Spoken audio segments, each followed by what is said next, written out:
This is VRN, your trusted leader in e-motorsports.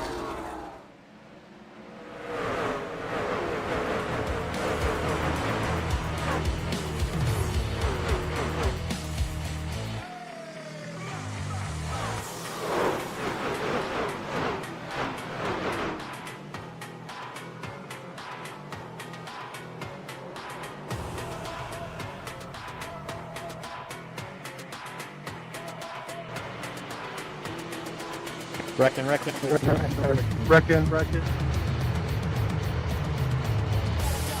have no clue where I'm really supposed to be.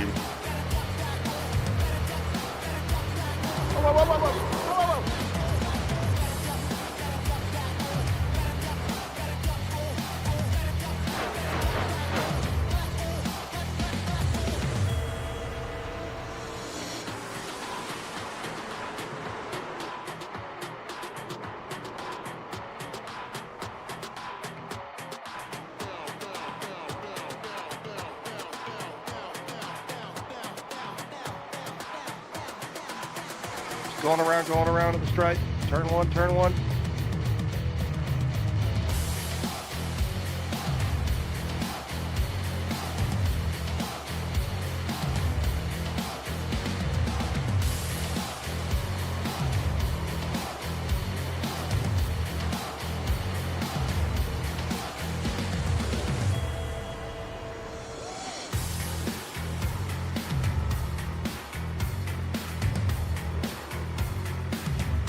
Wrecking!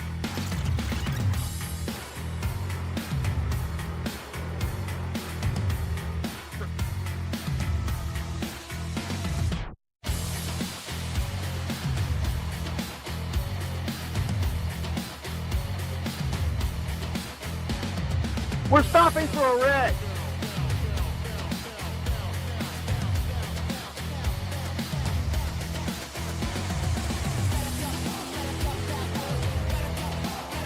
Incredible parking.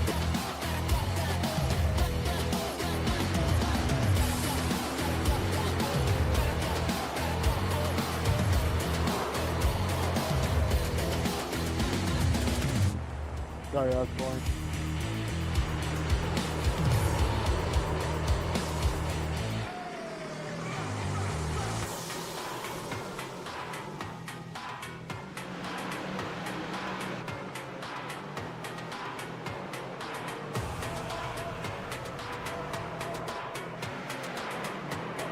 Wreck. Check up.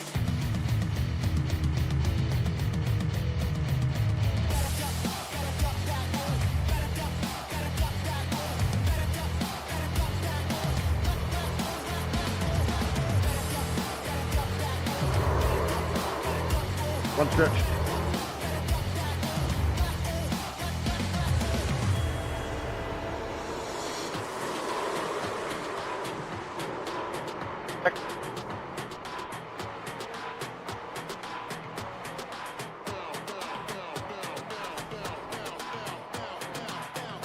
What you doing, man?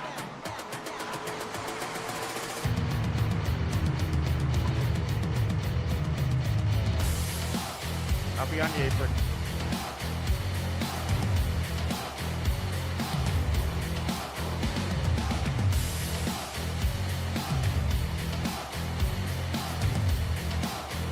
Lori, can I have a black flag, please?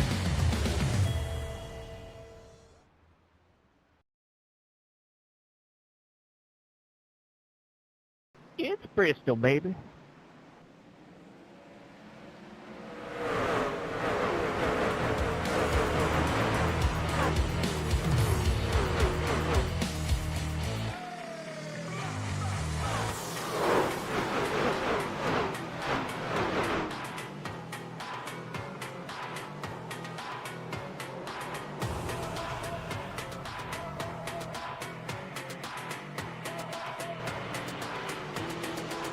Reckon. Wrecking. I have no clue where I'm really supposed to be.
fans, to the very first broadcast of the Vigilante Racing Network. I'm your host, Alan Vaught, alongside with Ricky Wittenberg, and we're thrilled to bring you along for the start of what's sure to be a sweet ride. At VRN, we're more than just a broadcast. We're a gateway into the heart and soul of the Vigilante Racing League. Our mission is to deliver the highest quality coverage of VRL, shining a spotlight on the drivers, their journeys, and the stories that fuel the competition. From behind-the-scenes insights to pulse-pounding action on the track, we'll bring you closer than ever to the racing and the drivers you love. But we're not just here to talk at you. We want you to be part of the experience. VRN is about engaging the fans, creating an interactive space where your voice matters. Whether it's exclusive interviews, live reactions, or community-driven features, we're building something special together. So strap in, fire up the engines, and get ready, because the Vigilante Racing Network is officially in the driver's seat. Let's go racing. All right, Ricky. Hey, man, I'm excited to be here tonight for this virtual Daytona International Speedway. This 2.5 mile track always provides exciting racing with 31 degrees of banking. The race distance tonight is going to be 86 laps, and that comes out to be 215 miles. For you fans out there, the pit window is going to be around 21 laps. It's going to be plus or minus depending on whether or not you're in the draft or you're out there out front leading. And let's take a quick look and see what the conditions are going to be for tonight. Looking pretty fair, Ricky. It's 74 degrees out there with an 85% dew point there, with partly cloudy skies and 14-mile-an-hour winds. That's pretty intense on the wind side of things. Let's see. So for tonight's trucks, they're fixed setups. So everybody is on equal ground here. This is all about the driver. They are limited to 65% fuel, and there's no tire limit. And for this league, there is one fast repair. So if they get themselves into trouble tonight, they do have one opportunity to have a mulligan to get back out there in a competition. There is an incident limit tonight. 25 is the limit before you get a black flag. And then for every 6 incident points after, you have to do another drive-through. For the start of the race tonight, you're going to notice that it goes on the flag stand for the very first start. Then it's on leader from that point forward in the Geico restart zone. Additionally, tonight, along with me and Ricky, you have the lovely and talented Miss Lori Vaught in race control, taking care of her drivers as always. So right now, ladies and gentlemen, we're wrapping up the 10-minute quali. Should be pretty soon here. And yeah, let's get started, Ricky.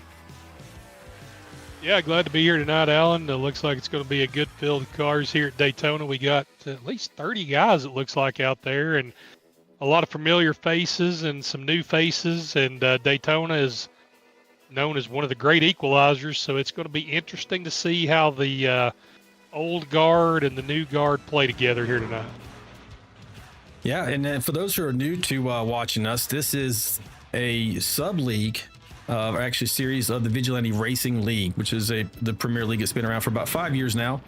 This is a brand new league. Tonight's the first race of a 10-race round. It should be good. The format for this one is speedways. So we're talking super speedways and speedways 2 miles. There's a couple of 1.5 miles in there, especially like New Atlanta.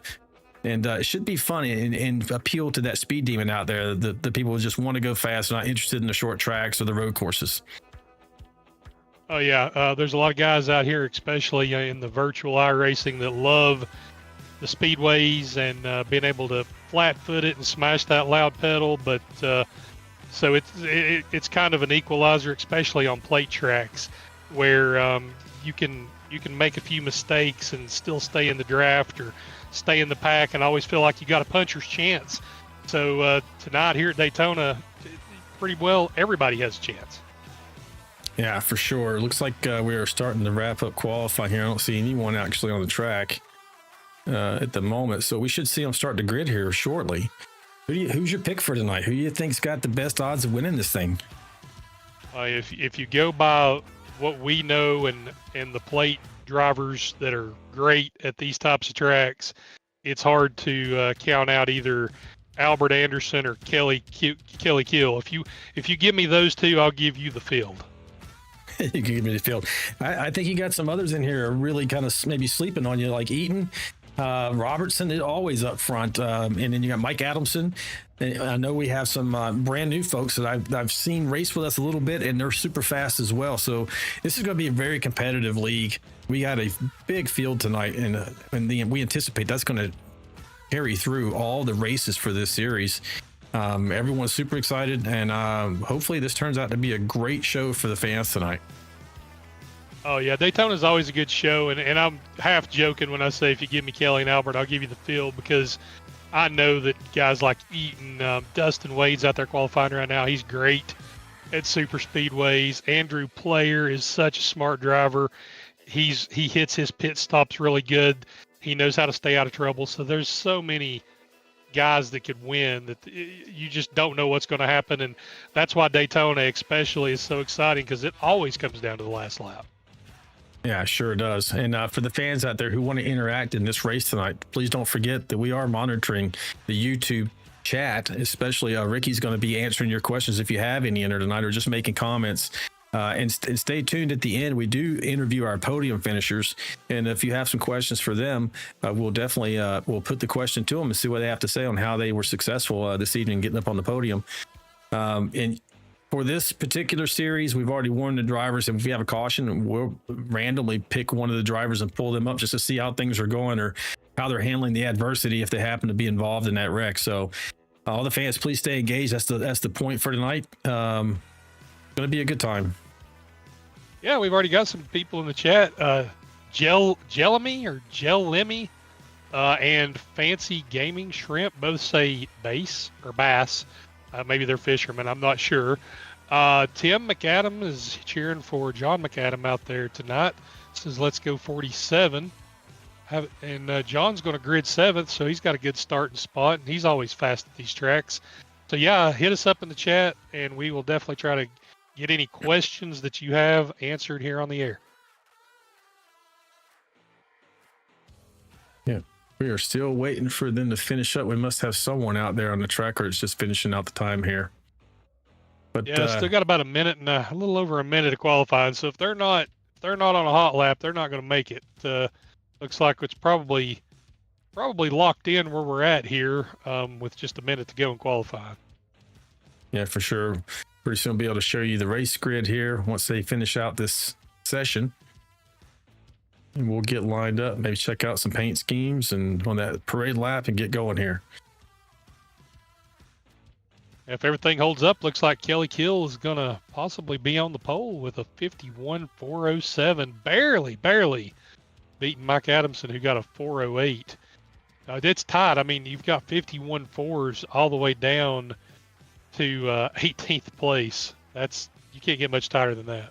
Now, when you're looking down to fourth, from first to fourth, it's literally zero. You got to get down into the 100,000ths before you start seeing a difference in the lap time. That's just so close. Top 10 is separated by 0.06. Yeah, you're not going to get much closer than that. Albert Anderson usually he has some tricks up his sleeve on super speedways. He's creating 10th, and if Albert's 10th, these guys have done a really good job. They're all getting better at qualifying and learning some of the tricks to try to keep the speed up. I don't know if the first lap or the second lap was faster. It usually depends on the speedway, but those guys all figured it out. That's run the fours. And here we go. So it is official. Kelly Kuhl's got first place. Mike Adamson is second. Andrew Player starting third. John Gallagher in fourth. We got Dustin Wade in fifth, with Dustin Eaton making out that one row, the Dustin row, in sixth. Seventh is John McAdam. Eighth is Chris Klein. Ninth is Jonathan Osborne. And 10th place is Albert Anderson. Yep, starting 11th, you got Jesse Graham in the 5, a new driver to the series. Also another new driver to the series in 12th, Crystal Viano in the 07. Trevor Robertson, former VRL champion, always a threat, 13th. Colin Decker in 14th. Justin Brown, 15th. Craig Goodenough, 16th. You've got Chris Gones, 17th. Jason Gaines, 18th. Andrew Cawthon, 19th. And rounding out the top 20, you've got Anthony Williams. And in 21st, we have John Schoenbachler. I hope I didn't butcher his name. 22nd, Tommy Welch. 23rd, Derek Welch. Not sure if there's a relation there, Ricky, but we'll have to check on that later. 24th, Nick Tucker. 19th, Andrew Cawthon. You already went over these, actually. Nope, you didn't. This went back the other way. We only had a few left there, and I kind of lost my spot there. That's so, all right. We got Tom Barris was 25th, driving my number, 55. Mayberry, the Mouth, in 26. Jesse Redding, 27th. You have Justin Lawson, Scott Milner, and Paul Durkee rounding out the 30 truck grid. Then we get the cars dialed up here. Looks like they're talking a little bit on the radio. You can see, you'll be able to see this evening, ladies and gentlemen, who's speaking on the radio, but you won't be able to hear their audio. Sometimes these drivers tend to get a little heated, and we want to make sure we keep this broadcast PG. So here we go. We're getting ready to get started here. Just get it up. See if we can ready for some action going into turn one. Yeah, you've already got guys. You cutting the truck off here on the pace lap coming out of the pits. I mean, the gas saving is a definite real thing here at Daytona and Talladega. Sometimes saving that extra lap is the difference between coming out in the lead pack and coming out 5 seconds behind. Yeah, no doubt tonight's strategy is going to be interesting. You and I were talking before the race how, you can get called out by hitting the pits at the wrong time and have a caution come out, or if you try to gamble a little bit and stay out thinking there's going to be more cautions, the same thing could happen to you. You find yourself alone. And on a super speedway, that is definitely not where you want to be. No, on a super speedway, I mean, you lose 2 to 3 seconds a lap if you're not in the pack. And even if you are in a pack, if you're not in the pack with the momentum or the same amount of trucks, you could still be losing time. So it may not look like it's that hard to race at Daytona and Talladega because you're holding it wide open and you're kind of just following the guy in front of you, but there is so much going on that you're thinking about the whole race that a lot of people just doesn't realize. Yeah, for sure. It's more than just going around in circles. If you're just looking at the casual observer from the outside, you're thinking, hey, how hard could this be? But there's so much that goes into this, from strategy to knowing how to take care of your equipment and your tires. And honestly, all the skill that it takes to get up front here at Super Speedway, you're also going to need a little bit of luck and some help from your friends. Yeah, friends is the name of the game here tonight. Pace car peels off, and Alan, bring them to green. Green, green, green. Here we go. Kelly Kuhl's out front, gets a nice jump on the field there. Like he's going to be clear. That might, if he gets out there too far, Ricky, that could be problematic for him. But it looks like he's got a good pusher and player as they barrel it down towards turn one. So far, oh no, we got one around. Don't know if we're going to go, if he's down on the apron. I don't think we're going to end up going yellow there. Yeah, it looks like Colin Decker, one of our new drivers, spins here on the front stretch. He's barely moving. I don't know if he's going to be able to get it going. Looks like he may have towed back to the pits, so he may have had some truck damage, but tough break. It looks like Jesse Graham was also involved in that early. Before they ever got to turn one, they was already crashing. Yeah, unfortunately for him, he spun off into the area where iRacing did not trigger the caution. The cautions for the audience is on iRacing. That's not performed by the admin. So, but we got a pretty clean start. Otherwise, we'll go back and take a look at that incident here in just a second. As we complete lap one under green, and you can see that Adamson is now taking the lead. Yeah, Adamson pulls out in front, got Kelly Kill on his bumper, pushing him through the turn. Kelly's talented enough to do that and not spin guys out. And that wreck looks like it may spread out the field a little bit, though, especially those guys in the back checked up. I think maybe 4 or 5 trucks are going to lose the draft. Yeah, speaking of that, let's take a look at our track map. You're going to see this during the evening on occasions when we start having the trucks on a little more of a spread. You can see there what Ricky's talking about towards the back, around 24th, 25th place. They are losing the draft a little bit. Don't know if they're going to be able to hang on, but we will take a look at that on occasion throughout the evening. And now we're going to go back and take a look at what happened to Colin Decker, Ricky. Yeah, it's going to be interesting to see what happened there. Get a different view so we can see what happened to him.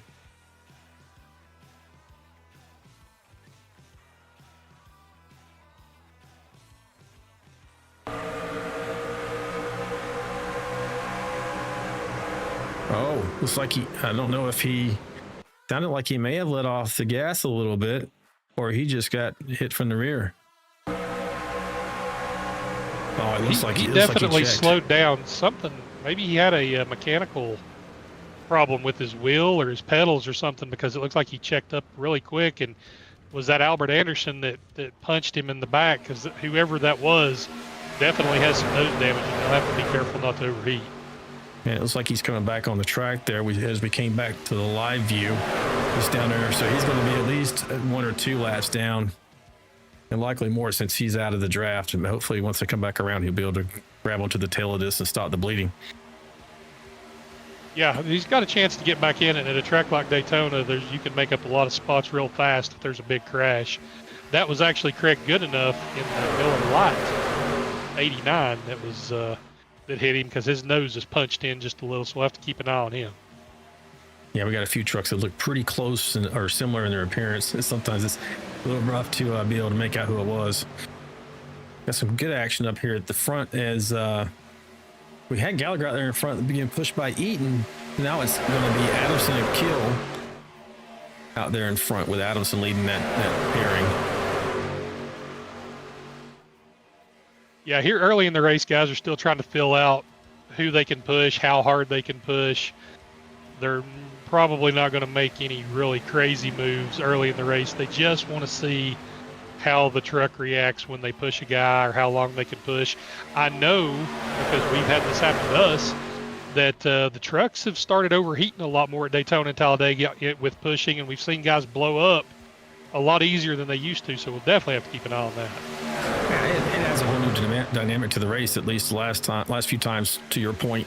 I definitely noticed the difference in how long you can push. And so you're sitting there, you're having to really pick your battles, so to speak, on when you're going to push hard, when you need to back off and keep your truck cold, because it seems like once you get it overheated, it is so much easier to run it into the red.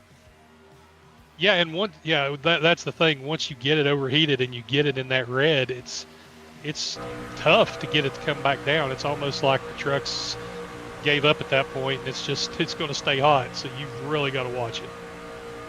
We're inside here, riding along with Andrew Player as he's pushing Kelly Keel. You can see it just looks intense from inside that truck cockpit there. We're going to roll through some of these vehicles back through the field just to show you how tight the racing is. Essentially the viewpoint from the driver's perspective.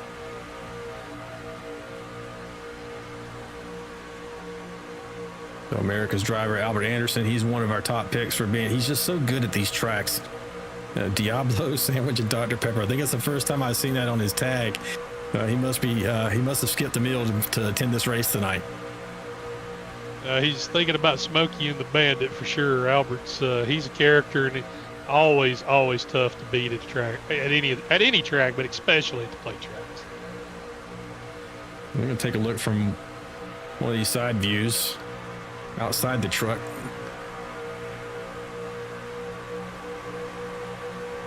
He's keeping it really clean right now, Ricky. That's good. We're already 8 laps into this. Doesn't sound like much, but it was a 2.5 mile track. That's a pretty good run so far. And we have these races on occasion in the Vigilante Racing League where we've run these at super speedways from flag to flag without a caution. We might have had a few incidents like we saw at the beginning of this one where somebody gets spun down onto the apron, but it wouldn't be totally a shock for this to go green tonight. Yeah, that's the thing, and what's really going to hurt is there's 5 trucks at the back of the pack that checked up during that wreck, and they're led right now by the 721 of Jesse Redding, but they're losing time every lap. They're nearly 8 seconds behind the pack, and they're just not going to make that up. They all they can do is pray that there's caution, and honestly, even though they're that far back, they're out of the hornet's nest. So if there is a wreck, they'll miss it, and they'll be right back in good shape. Yeah, they're way back. We'll go back and take a look at them. We'll probably, since there's pretty much riding in line right now, not a lot of passing happening, we'll go to the back of the field and kind of work our way forward. Take a look at all the drivers. Back here and see if Scott Milner, how he's doing. Actually, I don't think he's on the track right now. And I lost him. We do have a couple of chats here. Jillian was happy that Kelly was on the pole. Mayberry said, keep your eye on the number 25. He's coming from the back. Lori, happy that 30 drivers was out here tonight. There's a lot to watch. Yeah, it's definitely a good-looking field. Jesse Redding back here from Knoxville, Iowa. He looks like he's the last truck actually on the track right now. Nope, that's not. I'm not telling you the truth there. Here we go.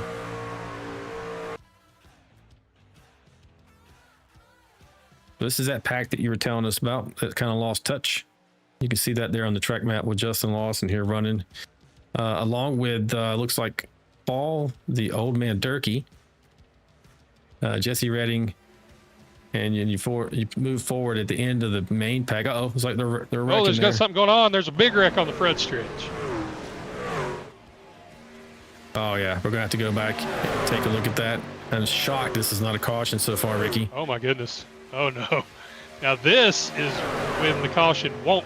This, I don't know why the caution didn't come out, but this has definitely spread the packs out. Something big happened. Albert Anderson is on pit road coming out of the pits. This was a big mess. I'm not sure what happened. Yeah, and it didn't even register, so we're gonna have to go back, unfortunately. And we'll get on Albert and see if we can figure out what happened. Let's see. Anderson's coming out now, so bear with us. I hate to back this up on you, ladies and gentlemen, but we want to find out what happened here. So it looks like we're right there. Let me get a closer look behind Albert.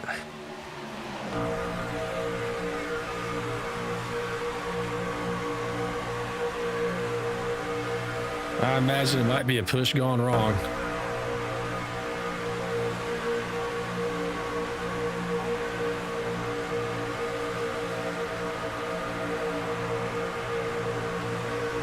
Oh no. Like the 6 got up there a little bit. Touched just ever so slightly the left rear quarter of the 99. That's when you can't assign blame to nobody. That was just so tight coming out of the corner. A little bit up, a little bit down.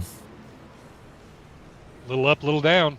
But man, that really has spread this race totally out. So now there's a ton of guys hoping for cautions. Yeah, take a look at that track map. You can see we are all over the track. Trevor Robertson took a big shot in that. He's still in the top 10, but his truck is wicked. I'm watching it now. It is damaged, and I don't know how he's hanging on to it. Yeah, Ricky, give me a second here. I want to check something on the race setup.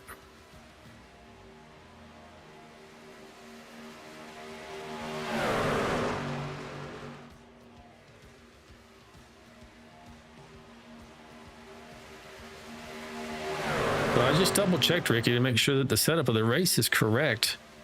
It does have full course cautions set for this race. And I've noticed that over the last few times we've been here, we've had some pretty significant incidents that just were not thrown. I don't know what's going on. I think going back and looking at that, two or three of them that were spinning, they spun low and on the apron or on the grass. And the two that really hit hard hit the outside wall, but they weren't sideways enough for iRacing to trigger the caution. I think that was just one of those really weird ones where it should have been a caution, but nobody was spun in the correct angle for iRacing to think that it warranted the caution.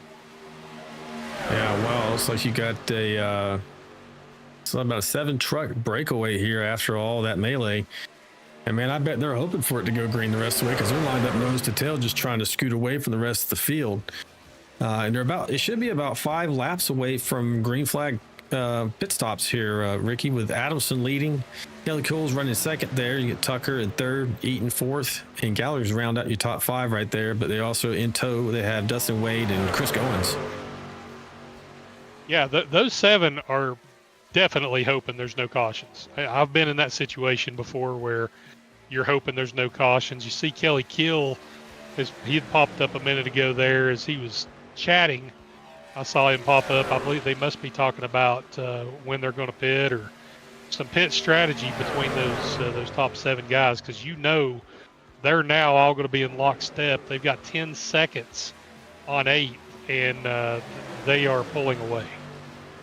Yeah, they're definitely talking with each other. You saw Kelly, also saw Eaton pop up there. That's why we have that the chat graphic pop there, so you can see who's kind of coordinating with each other, even though we're not going to let you listen to what they're saying, because sometimes the language gets a little spicy, but it's always fun. We'll see what they got to say in the interviews and everything if we do have a caution. We'll check in with Albert Anderson, in fact, since he was right there along with Trevor Robertson.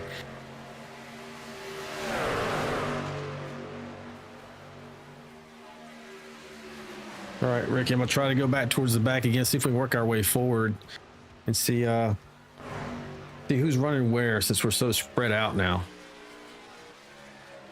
We're going back to 26th position with Justin Brown. I'll get you a better camera view here than this chopper view.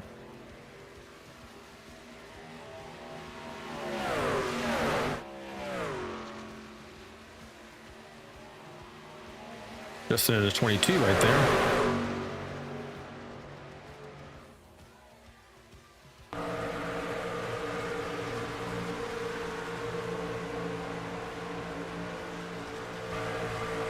Him and Albert's going to try to hang on to that lead pack, and that's just going to strengthen the lead pack even more with their speed. So they're happy to have these extra lap cars in with them. Yeah, for sure. I mean, exactly what I would do. They just went a lap down at least. I don't know if I should take a look. Looks like Albert he maintained his position on lead lap, looks like, when the incident occurs. So now he should be 1 lap down. Grabbing onto this will help him out and stopping the bleeding. You see there are a lot more chats happening right there. They're definitely getting ready to hit the pits here in a second, and maybe even this lap. Nope. Going around again.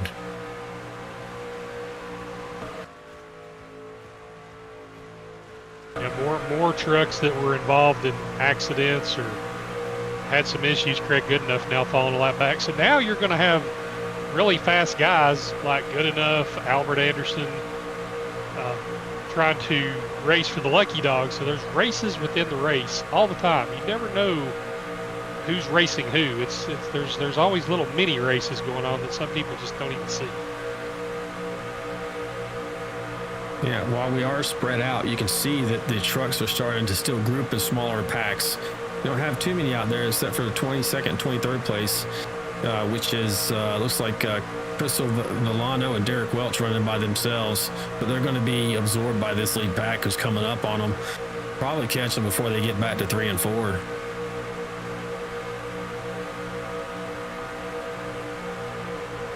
Yeah, I'm looking now, the second pack, you've got about 8 trucks in it, but they're losing ground. And then behind them, you have a pack of another maybe 7 or 8 trucks. And if they could get to the second pack, they could maybe start making some ground up on the leaders. But, I mean, at this point, Alan, they're already 15 seconds behind. So it is a tough hill to climb, 15 seconds at Daytona. Yeah, we're trying to see if they're going to go. They got to be going in here pretty soon. Looks like they're going to make it to lap 21. I imagine that Toyota Tundra that Adams has got underneath him is getting pretty thirsty being out in the lead this long. And everybody else is pretty happy just to keep pushing him along.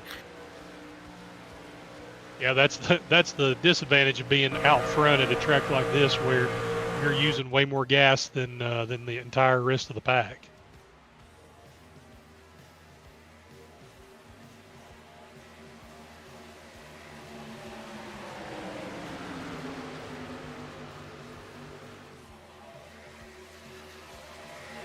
So we're on lap 21 coming to 22. Here we go. It's like Kelly took the right-hand side there. He's really going. Let's see if he's going to make it. You hear him wheel hopping there, trying to go down through the gears to woe him up. Some contact between the 38 and the 123. Is the 38 going to make his pits? He did not. 38, Chris Goins going to have to go all the way back around. That's unfortunate. You have to hope he's got enough gas at this point. Let's see what he does have. So he missed it because he couldn't get into his stall. He's probably going to be feathering it here to get back around. Oh, yes, he definitely is.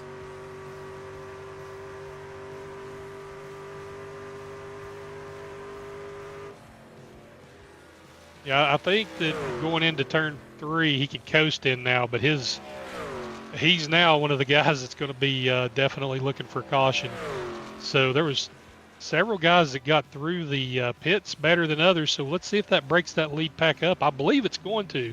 I think there's only going to be maybe 3 cars in the lead draft. Like Chris made it. Now Kelly Kill's going to take over the lead with Dustin Eaton and Dustin Wade right behind him. So he's got Dustin Power pushing him here tonight. Yeah, a pair of Dustin's pushing Kelly. I don't know what happened with Adamson. He came into the pits in the lead. I don't know if he slid through his stall. I'd have to go back and look, but he has lost the draft, and him, Gallagher, and Crystal Viano, well, she's a lap down.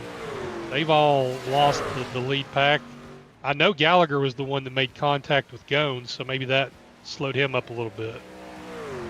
Yeah, it's like Mike is still running in the 5th position, and you can see the lead pack is just going into turn 4 while they're entering turn 3 now. So if these 3 trucks stay lined up nose to tail, that's their best opportunity to maybe make some ground. But I really, as long as that front group stays organized and doesn't start fighting, it'll be a pretty high peak decline for them to get back up there without a caution. Yeah, and they're just not going to, because what's going to happen is the leaders are going to keep lapping other trucks that'll be able to probably hang on to the lead pack and just increase the amount of cars in that lead draft. Yeah, we have got them shotgunned across the field here tonight, Ricky. This is kind of an unusual sight at these super speedways. You might see 1 or 2 packs, but this looks like a smattering of cars all around the track. This almost looks like a 1980s, 83, 84 race where you have little groups of 2 or 3 cars out there. It's really odd, but with the way those 2 accidents happened that splintered the field, and now with some guys having issues with their pit stop, it has really spread them out. We're riding along here right now with Mike Adamson as he's pushing Crystal Villano. Hope I'm not butchering her name, Villano. They're making pretty good time. We got to pay attention to see if they're tracking down that lead pack.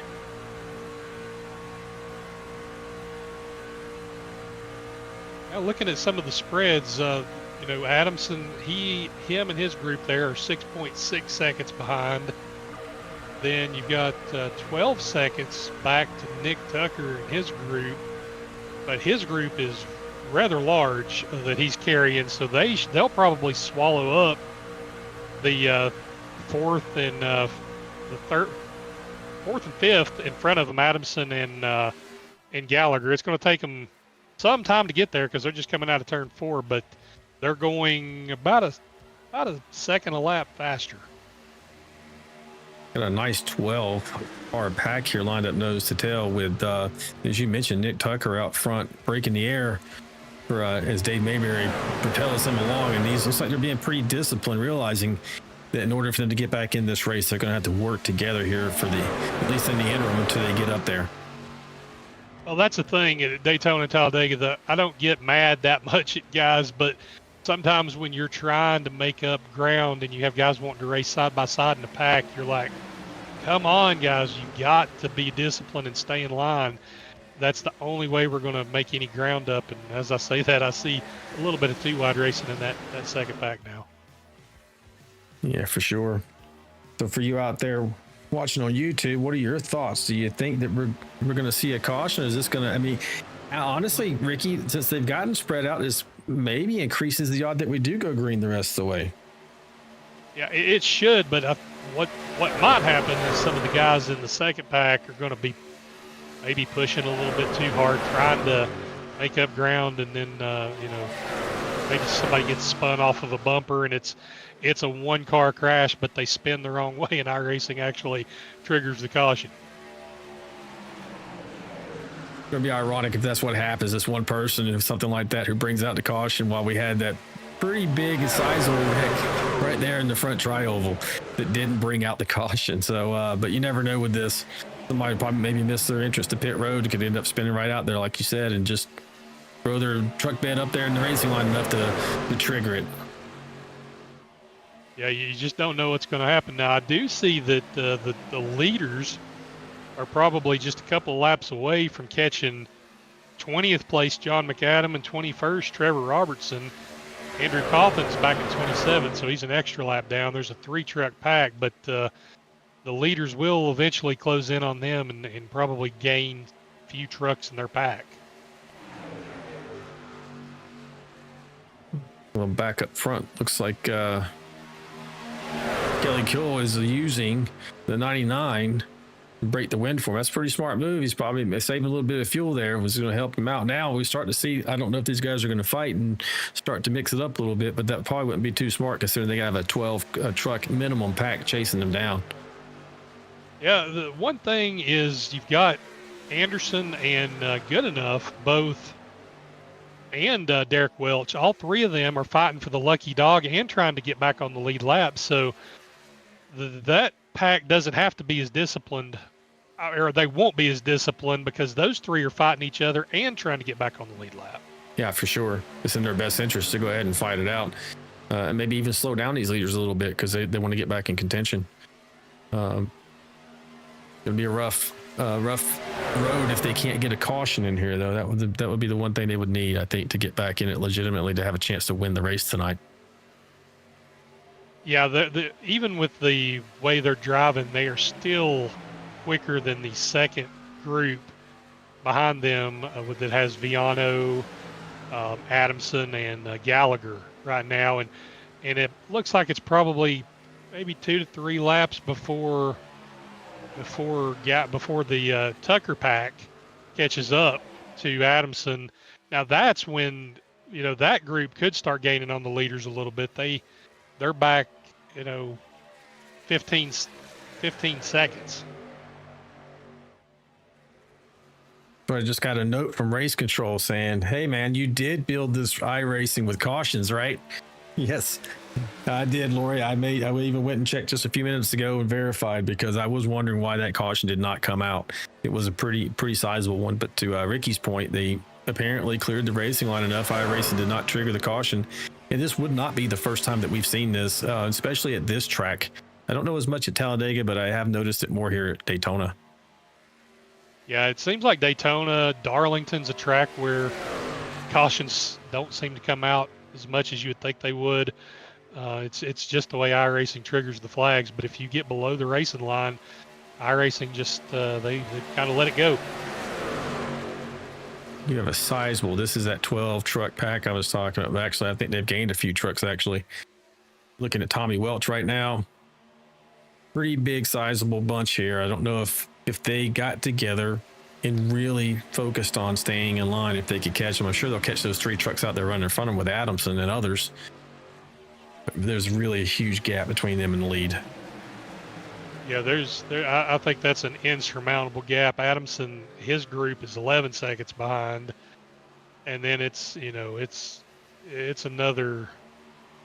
It's half a lap. Several if seconds. you look at the map, another half a lap before you get to that big group.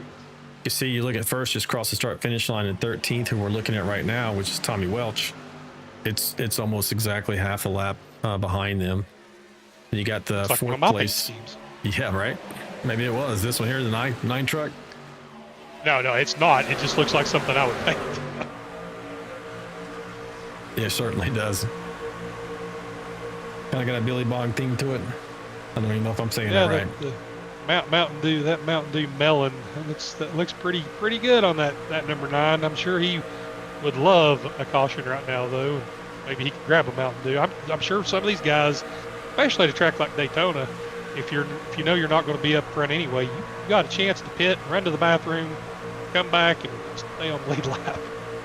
Right. Yeah. And it kind of reminds you of road racing where it takes 40 seconds or so, 45 seconds, depending on the vehicle you're in. So you definitely have time to hit the restroom. A little closer here. You're really going to have to be fast if you're going to make it here.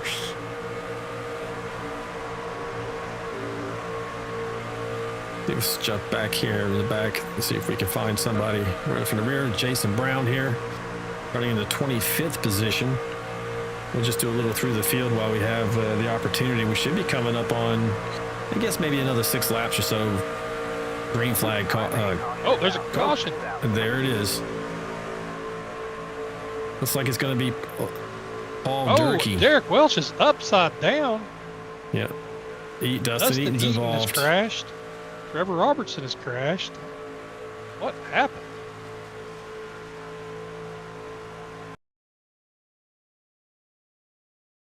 Looks like it punched us in here kind of after the fact. So let's take a look.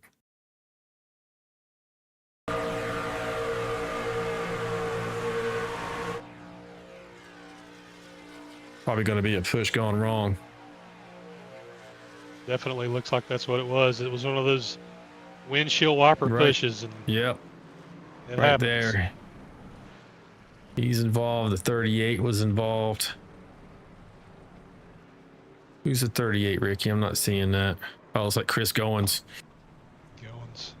Now, I saw also that Eaton came up on there as being involved in an incident, so we're going to go back and take a look at that too and see what, no, 6 ends up. There it is right there. The front pack. Wow.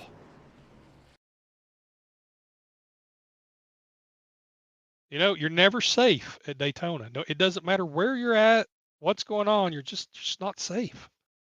And you got to think that he had significant damage, maybe to his wheel, not able to control it. Yeah, I'm not putting blame on anybody. It's just one of those bad situations. But I mean, Derek Welch, he's done well. I'm sure he can grab a faster pair, but I know he had the tow. Dustin Eaton, if he was able to drive it back to the pits, was he rolling? Looks like he was rolling. So maybe him and Trevor can grab a faster pair.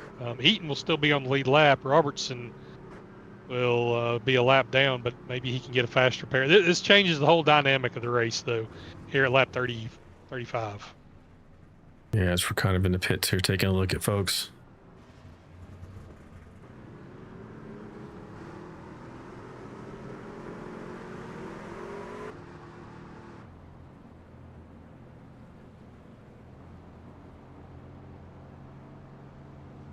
He's running in 22nd position. He's actually down 15 from his starting position. But he started pretty far up in the running order. He must have been involved in something or just got unlucky with that initial spreading out of the field. I think he was in that the wreck with Robertson and Anderson that spread the field out the most there on that second crash. Now Anderson stayed out. He was a lap down. So let's see if he pits or if he's rolling the dice and going to try to take a wave around and pray for a quick caution. Yeah, that's got to be his plan there to get back on lead lap. And then, now that we're bunched back up, Ricky, it's pretty likely he's going to get his wish and maybe be able to have another quick caution, jump into the pits there, maybe get some repairs done. If he hasn't used his fast repair already, I don't think he has. He's got a dent to that right rear. And then he'll be back in contention. If he can get away with not using that fast repair, I wouldn't do it at this point too. Yeah, exactly. If your truck is up to speed, at least enough to hang in the pack, you don't want to use that fast repair unless your truck is totally junked.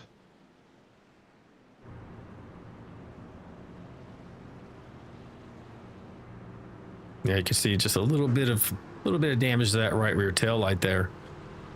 That's going to affect him in the side draft a little bit. Maybe not as much here as other places. And sure enough, here he goes with making the wave around. Let's see, is anybody else going with him? Yep, number of trucks are going with him.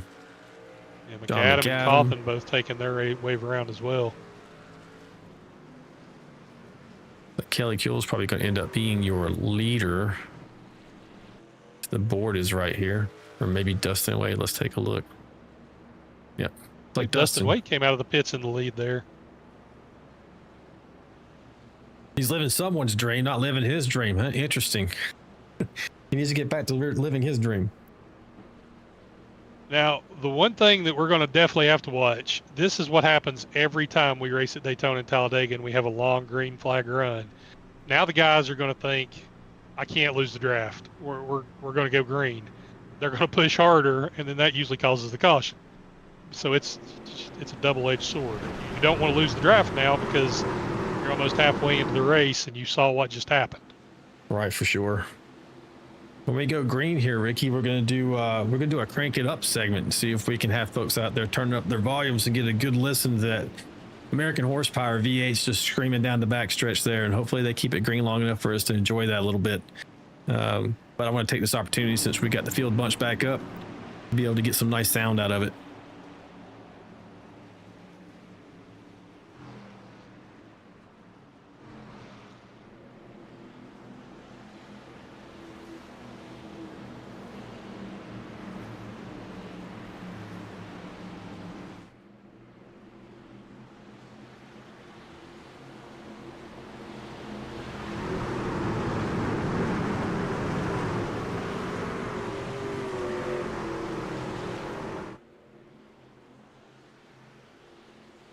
Green flag. Here we go, going green.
Looks like they gave me my wish to keep it green so we can get some nice audio out of that.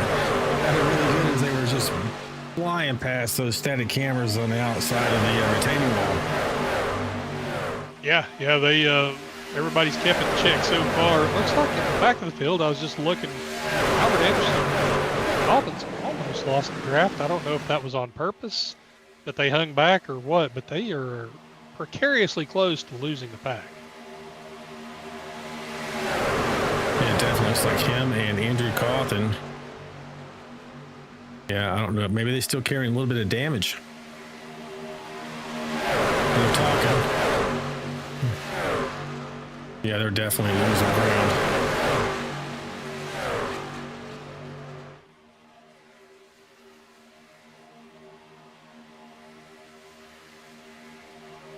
ground. Snarling pack now, but they're not spread out, as you can see on that track map.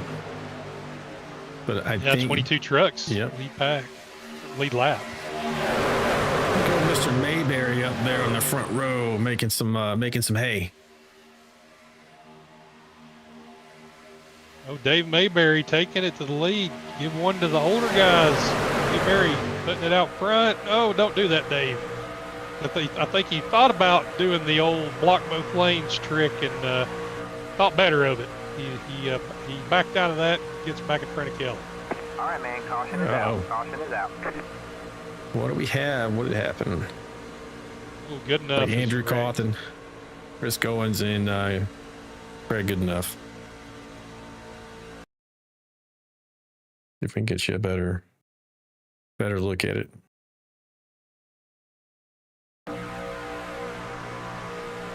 Yeah, something happened in front of them right in their lap. That's what I was thinking happened to these guys here.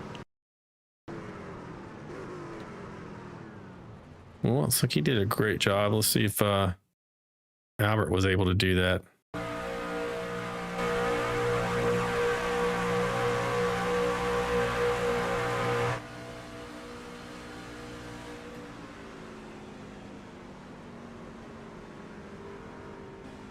Oh, got that. Just nicked that outside retaining wall. Yeah, I was actually looking at, Derek Welch. It looks like he had just got his fast repair, but he got a little bit of contact there. It looks like it broke his right front suspension, and he's out of the race. Oh. Probably ended up using his fast repair already in an earlier incident. We are on our second caution for the night. We're at 42 laps in. Nearing halfway with only 2 cautions. That's pretty good for super speedway. Like I mentioned previously, not unsurprising for this league, but pretty good racing so far. Unfortunate luck for some of the key players we thought might be up there contending for this win, Ricky. Yeah, it's going to also be interesting to see who pits now, because we're on that weird cusp. I think with to go 21 laps, something like that. So we're at lap 42 coming to 43. You pit here, there's one more caution.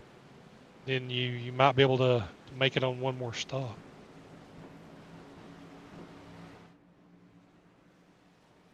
Looks like everybody's pit. Oh, yeah. And the other folks who didn't probably lap down, so they're going to go around. They have to wait for the second opportunity to hit pit road. So we get you a better shot here.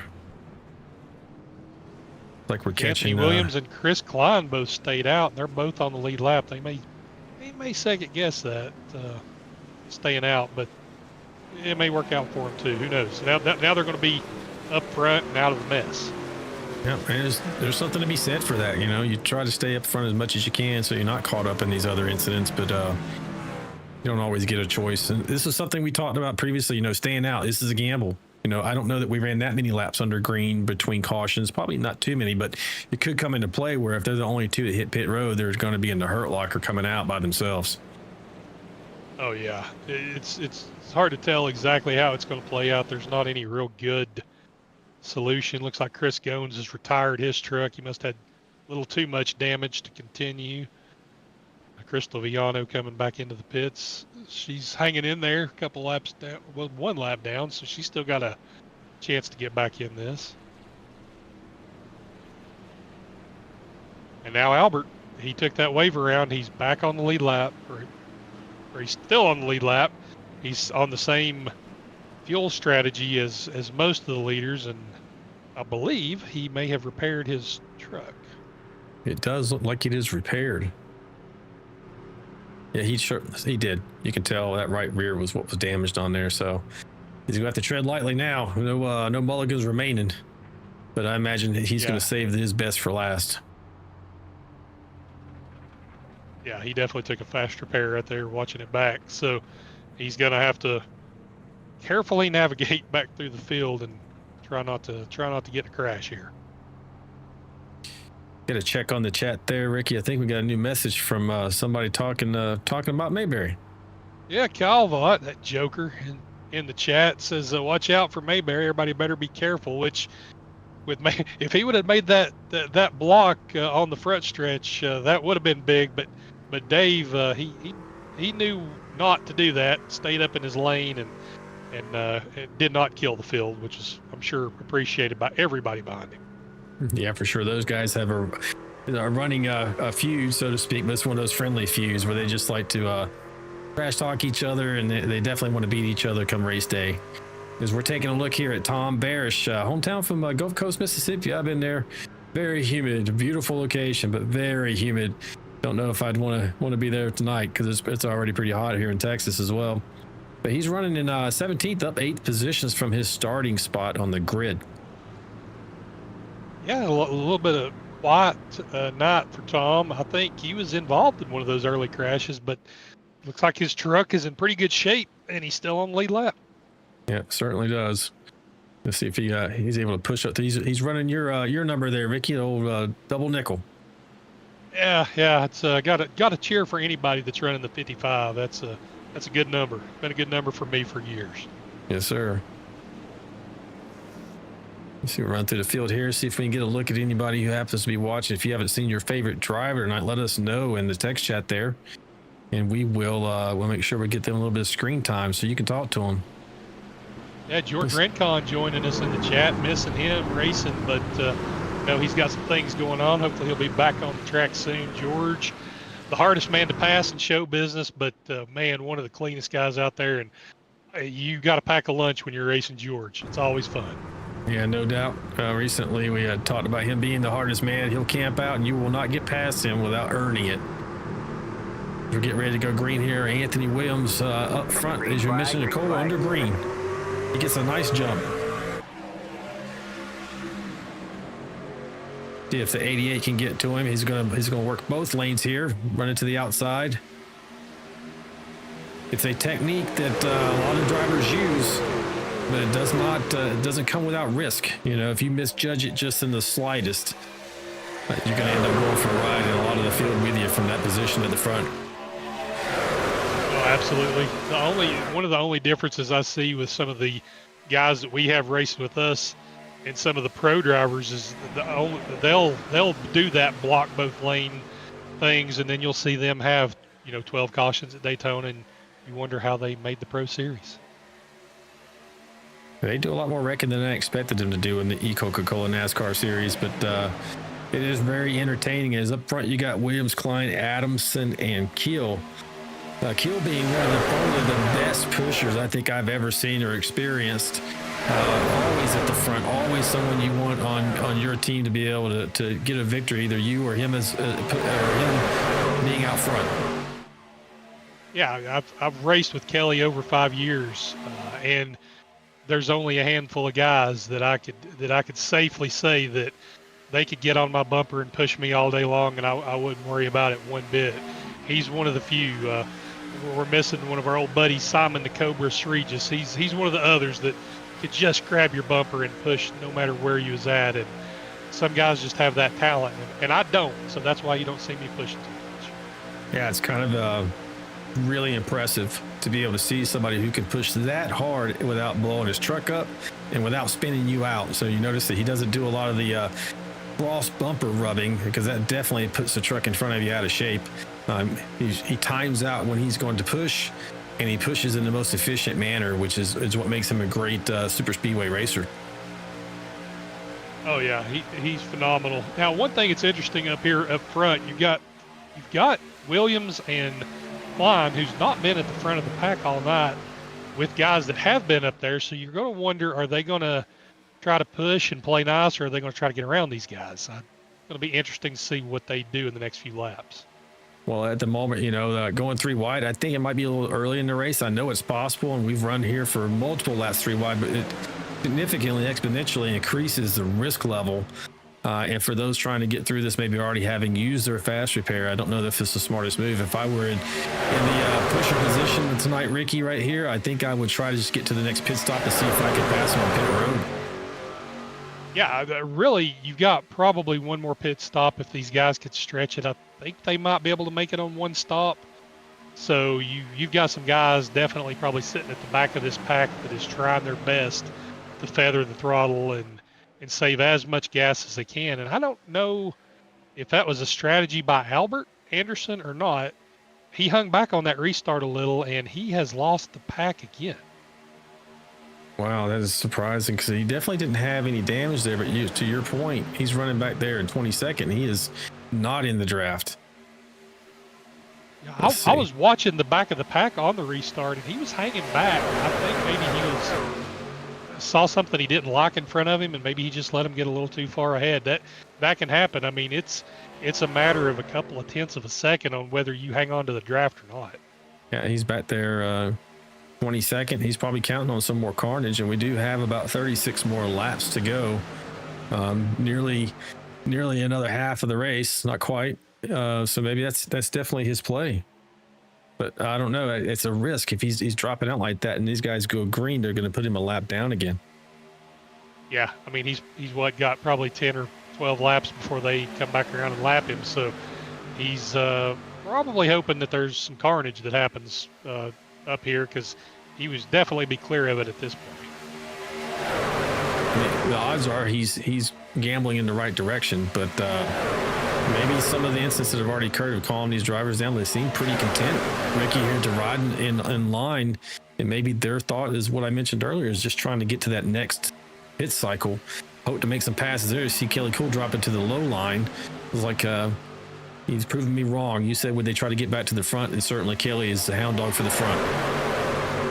Yeah, Kelly likes running up front. I mean, he likes pushing too, but it's always he's Budweiser 01 at these tracks. He's so tough, and you always expect to see Kelly up front. Yeah, I will not be shocked if Kelly Cool doesn't end up winning this race, or he is the catalyst to push the winner to the finish line first. He's definitely always wanted with me. He was my teammate over in is my teammate over in the main Premier League VRL on Wednesday nights, and without him, I don't know that some of these super speedway wins on my resume would actually be there. So I've always been happy to help him when I can. We always had an agreement that, hey, however it works out, which you kind of have to do as teammates, whoever ends up in front, you just stick and remain loyal to your teammate, because otherwise both of you are going to lose that race. Yeah, I mean, it's always good to have teammates. Speaking of teammates, on the outside lane, I'm watching. You've got Player, Eaton, and Good Enough all together in the outside lane there. They're working together, and they're probably biding their time. They'll be pitting together, and they can stay together and stay in that lead pack. It's hard to overcome people that have 2 or 3 teammates out there with them. Yeah, no doubt. And Player and Eaton are teammates, if I'm not mistaken, on Orangutan over in VRL. I'm assuming they kept their tandem together. They might have 3 or 4 members of that team, but they're definitely in the same team. Now we decided to go 3 wide. Sketchy racing now, 3 wide. And there they go. All right, man. Caution is out. Caution is out. Oh, man, that is going to be the big one. At least the caution flag came out this time. We're going to go back and take a look at this one a little closer. I think Player Spoiler went up into the grandstands and wiped out 3 or 4 people. He took a pretty hard lick.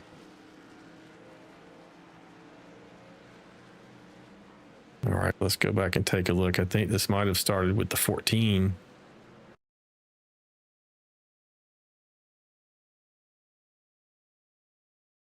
I'm not mistaken. Oh yeah, it's like him in the 123. If you notice, you get that wiggle, Ricky, while you're behind, and if you wiggle down while the other guy in the middle lane's wiggling up, that's when you got a problem.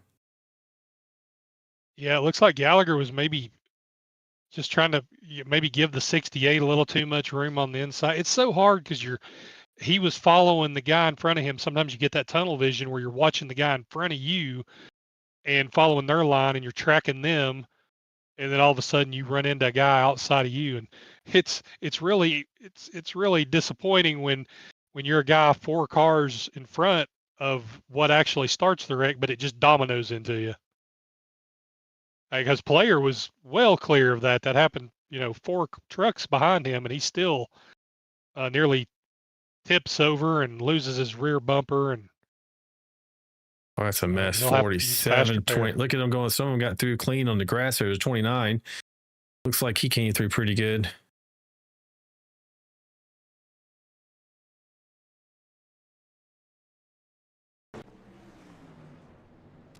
Look in the pits here and see who's doing what. I'm trying to see if Player and Eaton have fast repairs. They're both coming in.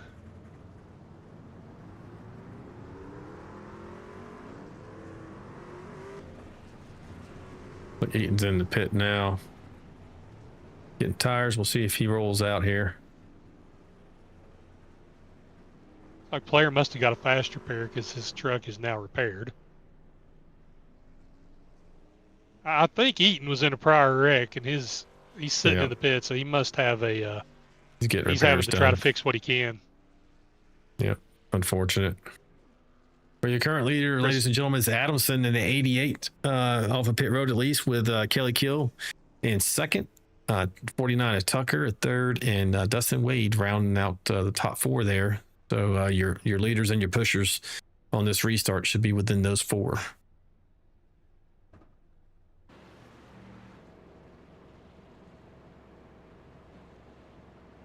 I'll give a shout out to Crystal Viano. She's back up on the lead lap, now up in 15th.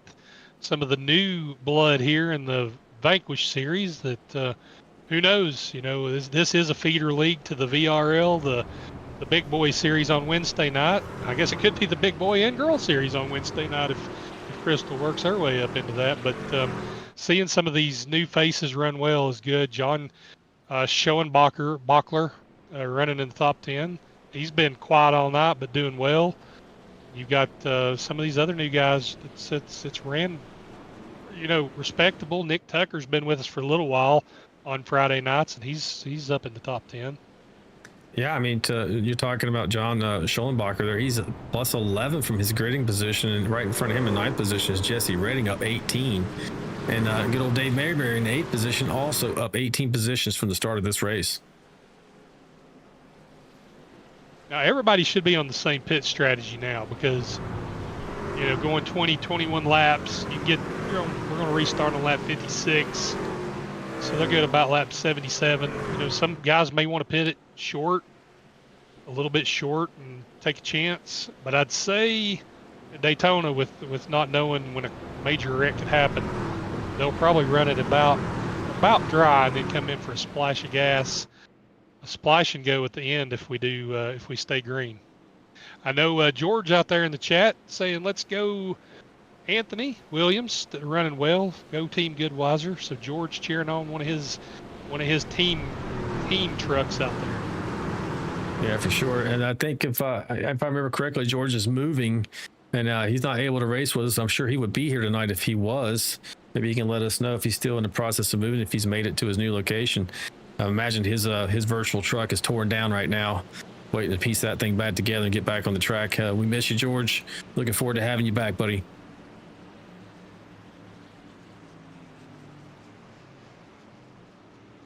Well, Ricky, since you mentioned we're probably back on the same pit strategy, they're running about 21 laps. So this should get them with the cautions probably around lap 76 to see the next round of green flag pit stops should we not have any more incidents.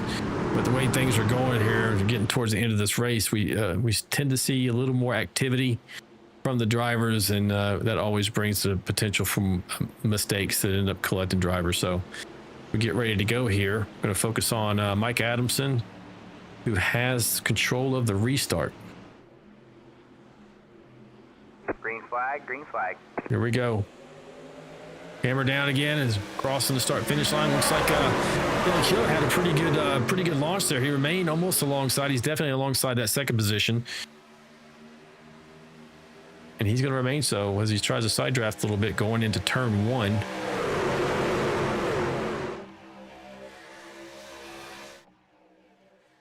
Losing a little bit there. I don't know who's behind him. We'll take a look. Oh, now he's going to become the pusher. The Nick Tucker in the 49. I'll say it's a good thing that we don't have rain in this series because the humidity's went up to 94%. And it looks like I see fog rolling in off the back stretch. I don't know if it's actually going to happen, but the weather is kind of weird. And it even looks, if you're looking from this camera as well, you know, a little higher up, it does look a bit hazy depending on the angle, like right here, you know, where we catch it at. Yeah, you can see definitely, it looks like fog coming in right there at turn 1 off the ocean. You know, got the Daytona Beach sand right behind the track. Yeah, I don't know if you've ever lived in Florida, Ricky, but it's not surprising to me. I lived there a couple of different times, and yeah, kind of like the Gulf Coast I was mentioning earlier, unbelievable humidity on certain days where you can walk outside, fog up your glasses, and wet down your entire shirt as soon as you get out there. So it's something I don't miss. I prefer dry heat. Yeah, I've never lived in Florida, but I've been down there enough to know how hot it can get, how quickly the humidity can get to you. Try to go to Disney when it's 104 degrees outside with like 100% humidity. It's like trying to breathe fire water. Check out old Gallagher up there in the 123. He is really locked in there, pushing Nick Tucker.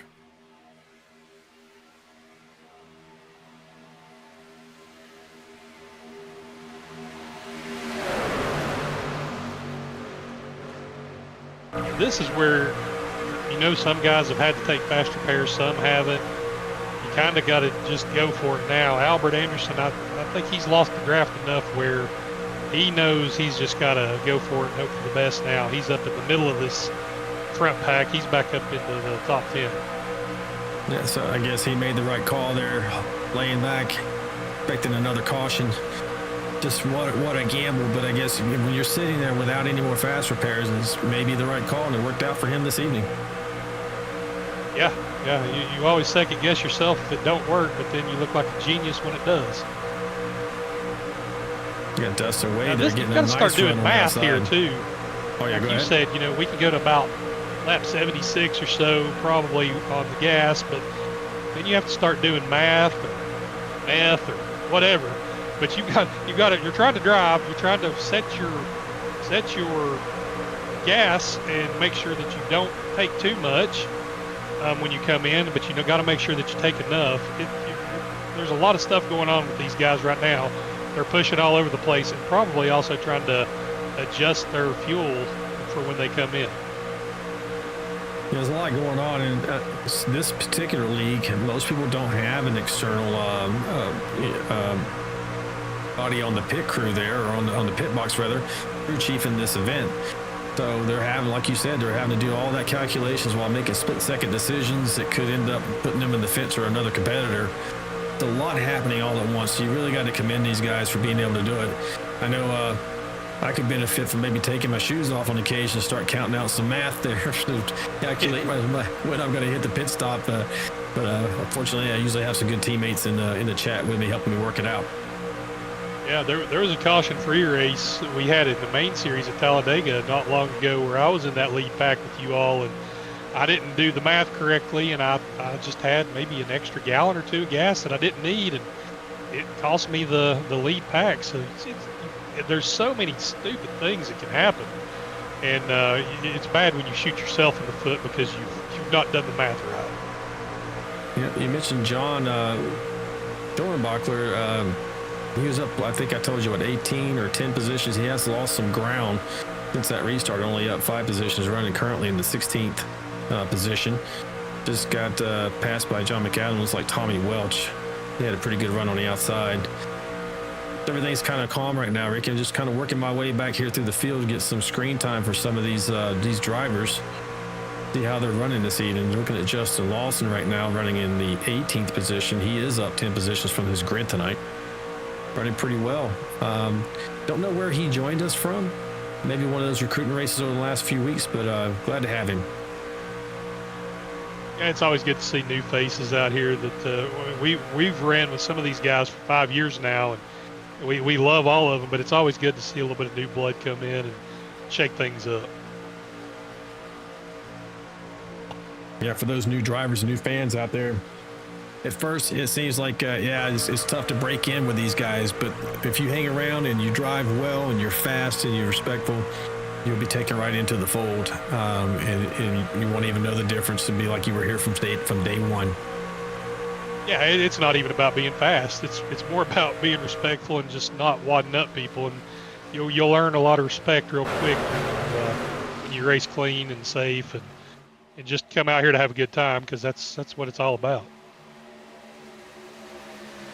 It's down to Kelly Kill and Dustin Wade here still duking it out, along with the usual players up front of Mike Adamson, and you got Williams there on the outside in the 4 truck.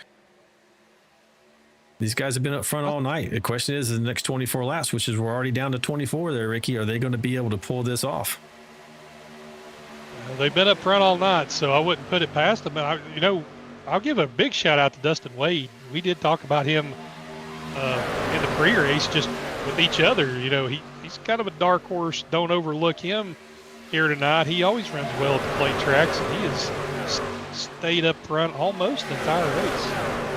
Yeah, he certainly has, and we did have a discussion about him. The fact that he's always bad fast, but seems inevitably to get caught up in someone else's mess. Hopefully that doesn't happen to him tonight, as you see Jonathan Osborne in the 81 truck jump up in front of him, probably going to help him grab the draft and let Dustin push him pretty hard, get maybe that outside line going again, because they did lose some ground. I am convinced something's on fire or fog is rolling in because it keeps getting darker. Yeah, for sure. And that humidity level is definitely making it look really hazy. And normally a day race at Daytona does change the dynamics a little bit because the track temperature is usually quite a bit hotter, but track temp's down to 81, so it's not a track temp thing. And maybe the humidity's kind of choking the engines a little bit, though. That is a thing that can happen. This is a good camera angle here. Just you can see how tightly packed they are, and that the margins for error are just so slight. You're bumping on purpose, you're touching on purpose, but you're having to be very selective about the spot. And you don't want to move left and right on that bumper because these trucks will grab on it and hook it in a heartbeat.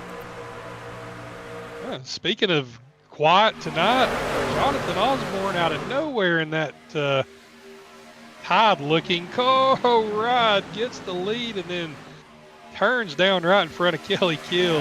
Osborne is not afraid to put his truck in some wild positions, and that man can definitely drive. Yeah, he definitely can. That was pretty close. I'm gonna see if I can get a look at that. I don't know if I am. Let's see.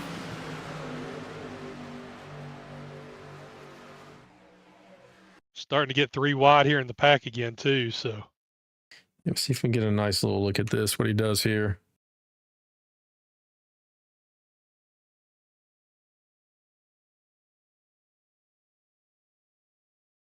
Nice little side draft. Good push from the rear. I do believe that was Wade behind him. We saw him move up in front of him a little earlier. Not sure, Ricky, if they're teammates, but hell of a push and no margin for error there. He really had to move as soon as his spotter said clear. Yeah. I don't even know if he had time for the spotter to say clear, or if he just, you just feel it sometimes. And he got down there into that low groove, gets Kelly on his bumper. But now we've got some real movement in the front. You got Tucker up there. You got Williams on the outside lane. One of the new guys, the 22 of Brown, who's a lap down, but trying to get the lucky dog. It's getting a little bit antsy up front. Yeah, you can see the top 3 that are down that low line running the yellow line. You can see them talking to each other. You got Kelly Osborne and Mike Adamson there.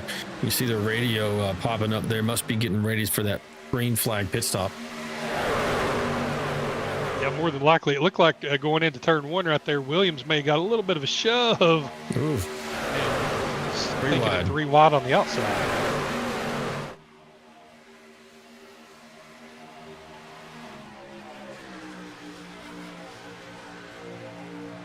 Oh no, in the wall. Oh no, hang on to it. Alright, man, caution is out. Caution is out. Almost had it. Don't know what happened, if he got some help getting up into the wall there, or he just got a little too high.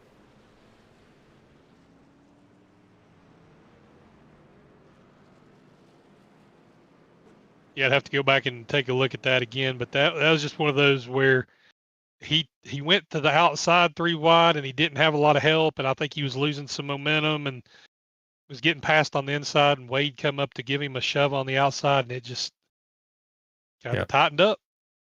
That's what it looks like. They were working really well together.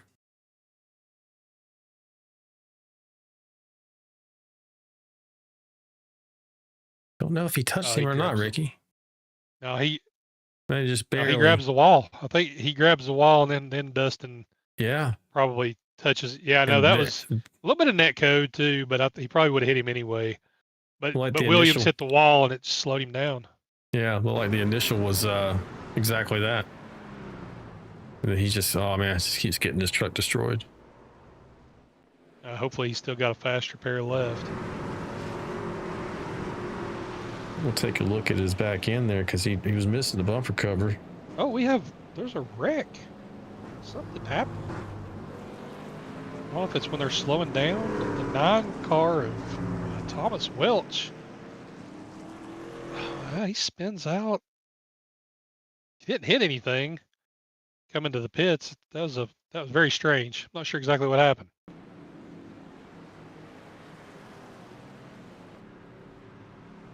I'm watching Dustin Eaton here.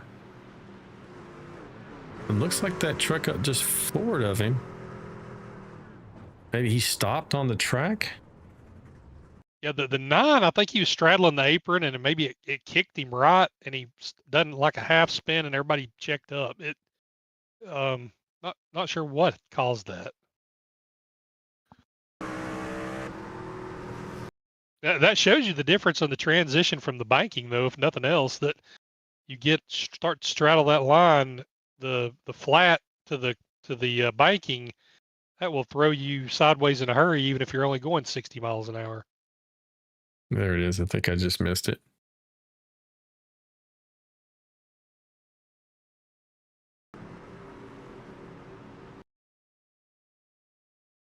Yeah, the car, there's like it's the 9 truck about 3 or 4. Yeah, there you go. It's a couple more up, and he was the one that spun out initially.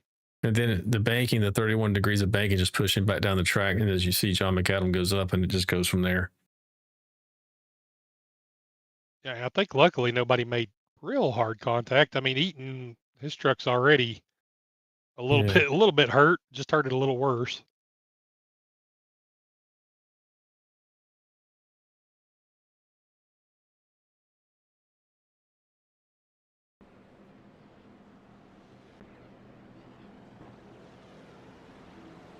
Back up front, you still have Jonathan Osborne in the lead with Mike Adamson right behind him.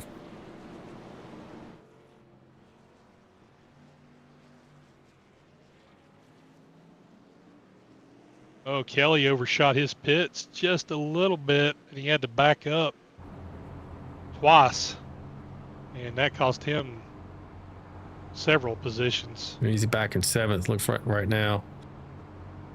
It's going to be tough. He's going to have about 15. We're going to 1 to go here. About 15 laps to be able to work his way back forward. Not impossible from that position. Just a lot more risk involved for Kelly.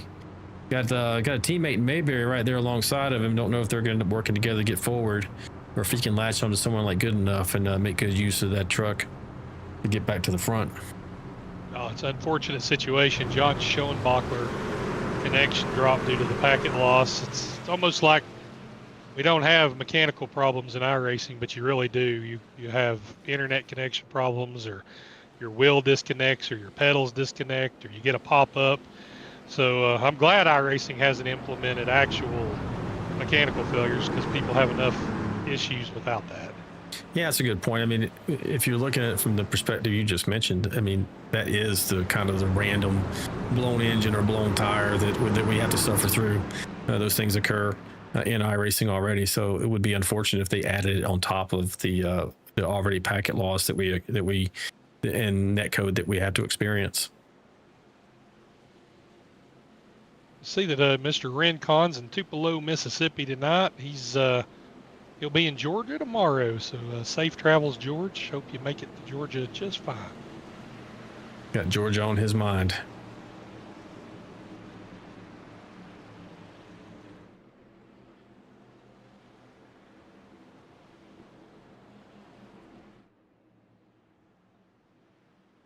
And Jonathan Osborne is going to bring us back to the green here, Ricky, with Mike Adamson on his outside, Nick Tucker pushing him, and Jesse Redding up in the 4th position is going to be behind Mike. We'll see if what kind of hay he can make. And as we mentioned already, Kelly Kuehl has been up front all night, currently running the 6th position, 6th to 7th position. We'll see if he's able to get back up front in the last 15 laps here. Green, green, green. Here we go. And why not? Here at the end of the race, we're going to do us another crank it up.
That loud enough for you there, Ricky? That scratch Oh yeah, the itch? get you a little bit of adrenaline pumping through the veins there. Yeah, for sure. Try to give you a little bit of perspective on the inside of those trucks and what it sounds like. Again, folks, we appreciate you watching us tonight. And if you like what you're seeing, you want to follow this league as we move out here, make sure you like and subscribe to the VRN channel while you're in here. I got some 13 viewers in right now, 33 views tonight. We're going to definitely increase this over time as we get the word out on how good this league is going to race. I'm just looking tonight with some of these original folks who come over from the main league on Wednesday, plus the people we've recruited. Ricky, this has been, I think, a very competitive and enjoyable race. It has. Osborne got a push by Gallagher in the middle of the turn. Almost lost it, but he saved it. Everybody that's out there that may not know, he's driving with his mouth. I can't drive with 2 feet, 2 hands, and Osborne does all this with his mouth. It's just unbelievable. Yeah, Jonathan is an incredible success story and the epitome of can do and don't quit attitude. 22 gets around the wall on the outside. Don't know he gets a 14 involved with it as well. Don't know what was the impetus for that, Ricky, but man, Dustin Eaton has had a hell of a bad night. He's hit everything but the pace car, and I don't think that he started any of them. Yeah, no doubt. We will go back and take a look at this.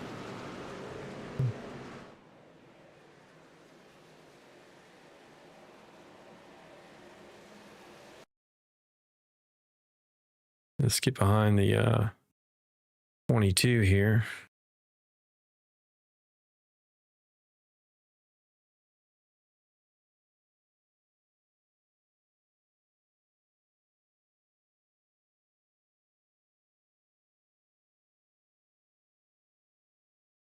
Dustin was running in the 17th position at the time. I want to get you a good angle, get behind him.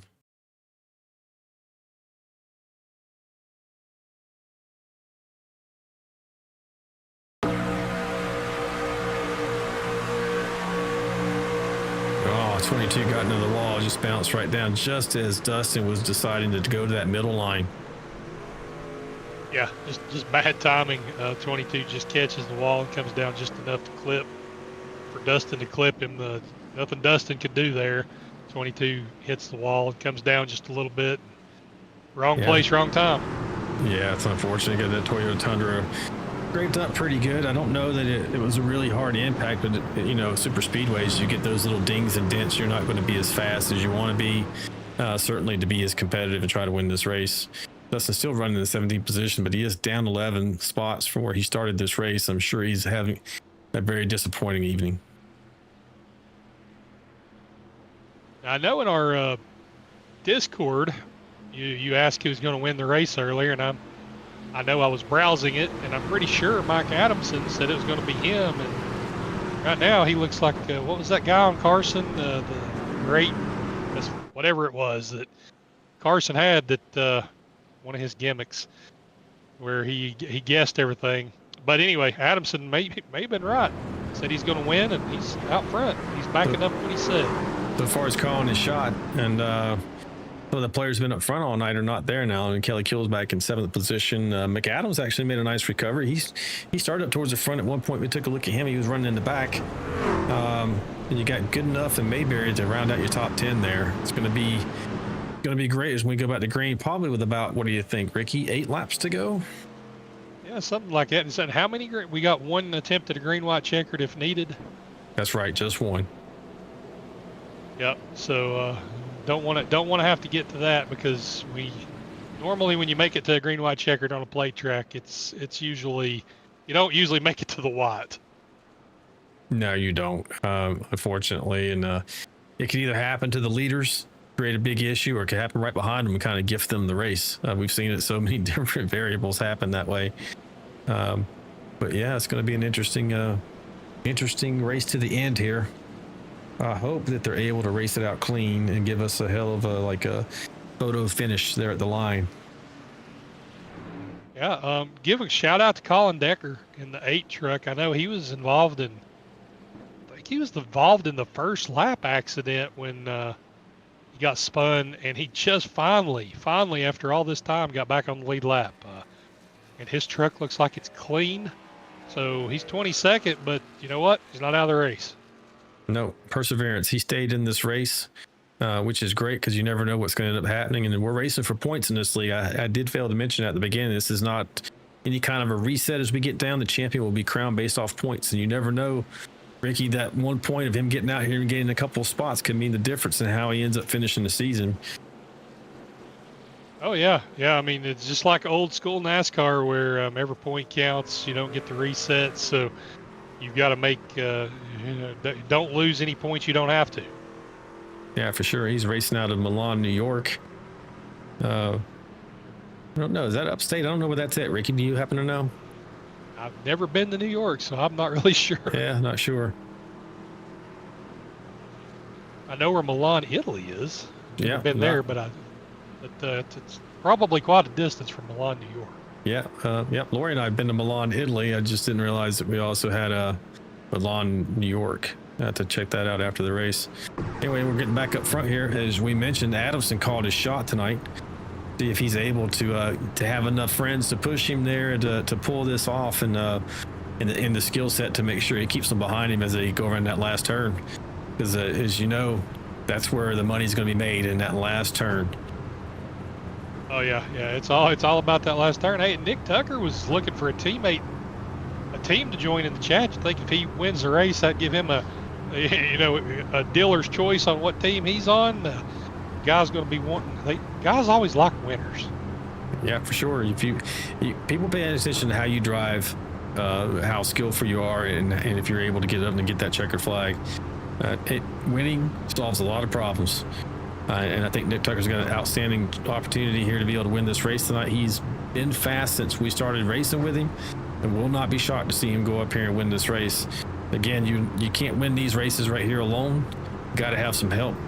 As we're looking in and behind him there, gonna have to come from Osborne or Mr. Jesse Redding here at this point, assuming we don't get a third line and get a little more racy, which I fully anticipate is going to happen. You got three, the outside lane is three of the non-VRL drivers if they work together.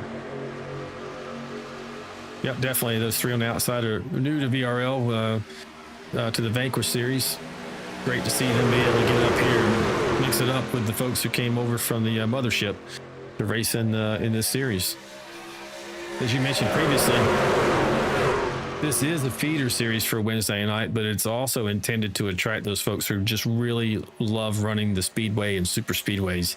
So we're going to see some guys who choose not to go over to Wednesday night if given the opportunity. They want to stay right here, make their bones, and achieve championships in this particular series. The initial one is going to be just 10 races, but we fully expect this to expand to a full season, which for this league is about 18 races.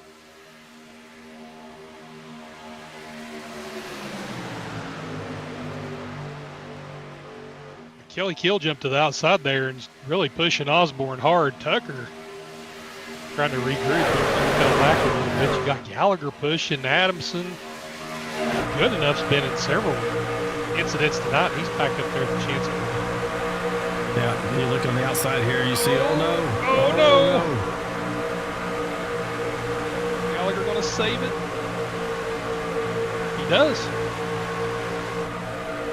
Yeah, just getting back up on the track. Unfortunately, he's going to lose out on that. Oh no, another big one. Tucker. Here's that caution. Oh, the 721 was having such a good run. He's destroyed. Crystal Viano hits him. Her truck's hurt really bad. That's unfortunate. Yeah, for sure. As we get a look here, we're going to take an overhead shot from the chopper cam. You'll be able to see, it looks like Nick Tucker goes down there and tries to take that spot, which he's clear momentarily, but I don't know if I would have pushed it that far, and that 88 truck just wasn't able to check up and stay off of it to prevent that from happening. That's unfortunate because he was having a hell of a run as well. Yeah, he'll probably second guess that move a little bit. I think it was a little bit of a hesitation. If he'd have went right at the beginning, he would have made it. Honestly, if he'd have stayed on the outside lane, I think he would have had some help behind him because he's going to have a little bit of a gap, but it's easy for me to say that sitting up here. Yeah, I mean, it's no knock on Tucker, man. We've all been there, right? I've done that exact move, move, thinking, I got it. You're talking about inches in these races sometimes of being able to make the move that you need to get up front to win. And it's just, it's heartbreaking. And to your point, I definitely second guessed myself whenever I had that happen to me. I'm trying to see who made it clean through the wreck there. If there's some other guys that got involved, Anderson, he misses the wreck. Williams and Mayberry does a really good job of missing the wreck. He kind of skirts under it, and he's going to gain quite a few spots.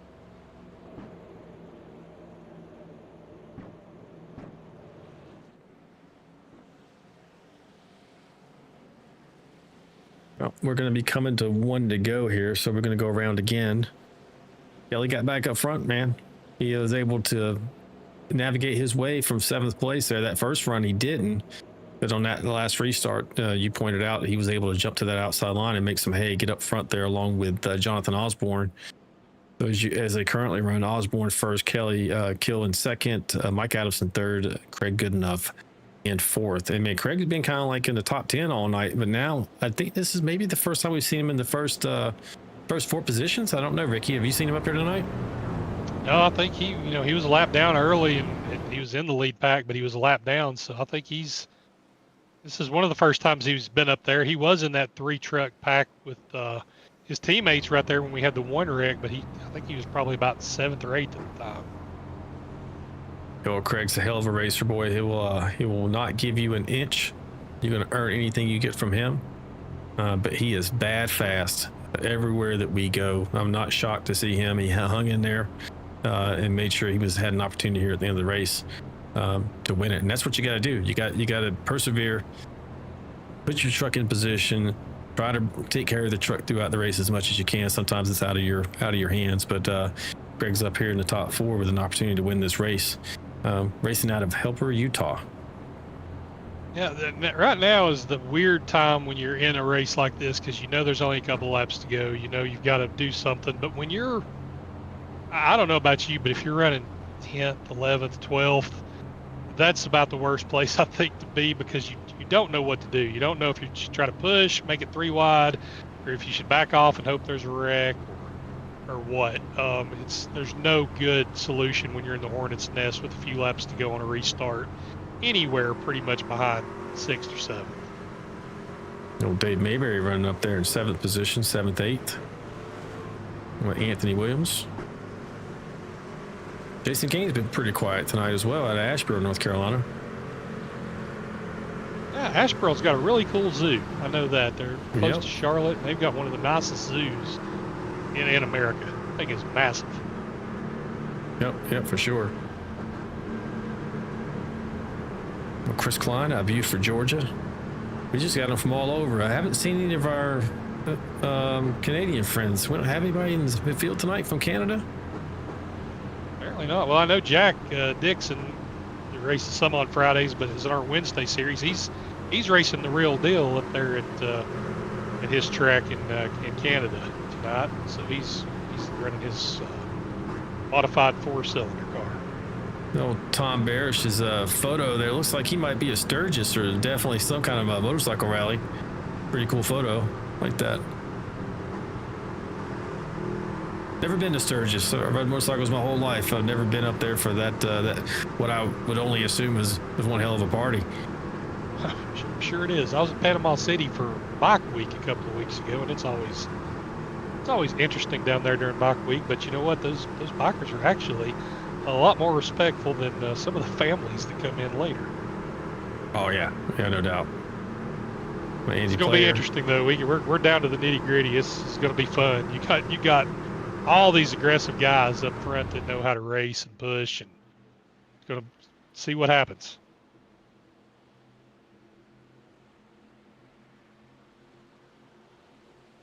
I want to say Osborne had the lead. Looks like he selected the outside line, Ricky, for this restart.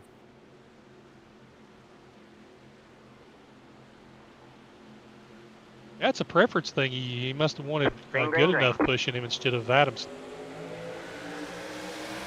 Yeah, it's like he's in pretty good position here. Let's see how this works out for him. Nice clean start. He definitely got a little bit of the jump there, which makes sense because he does have the opportunity within the Geico restart zone. He gets to start the race. But Kelly Kuhl's hanging tough on the bottom there on that shorter line around the circuit here. It looks like he's going to, along with some help from Mike Adamson, be able to make that work for him. The outside's getting a good shove now, though, and they're all tight. Everybody's tight. They're going to be side by side. See when somebody takes the 3 wide.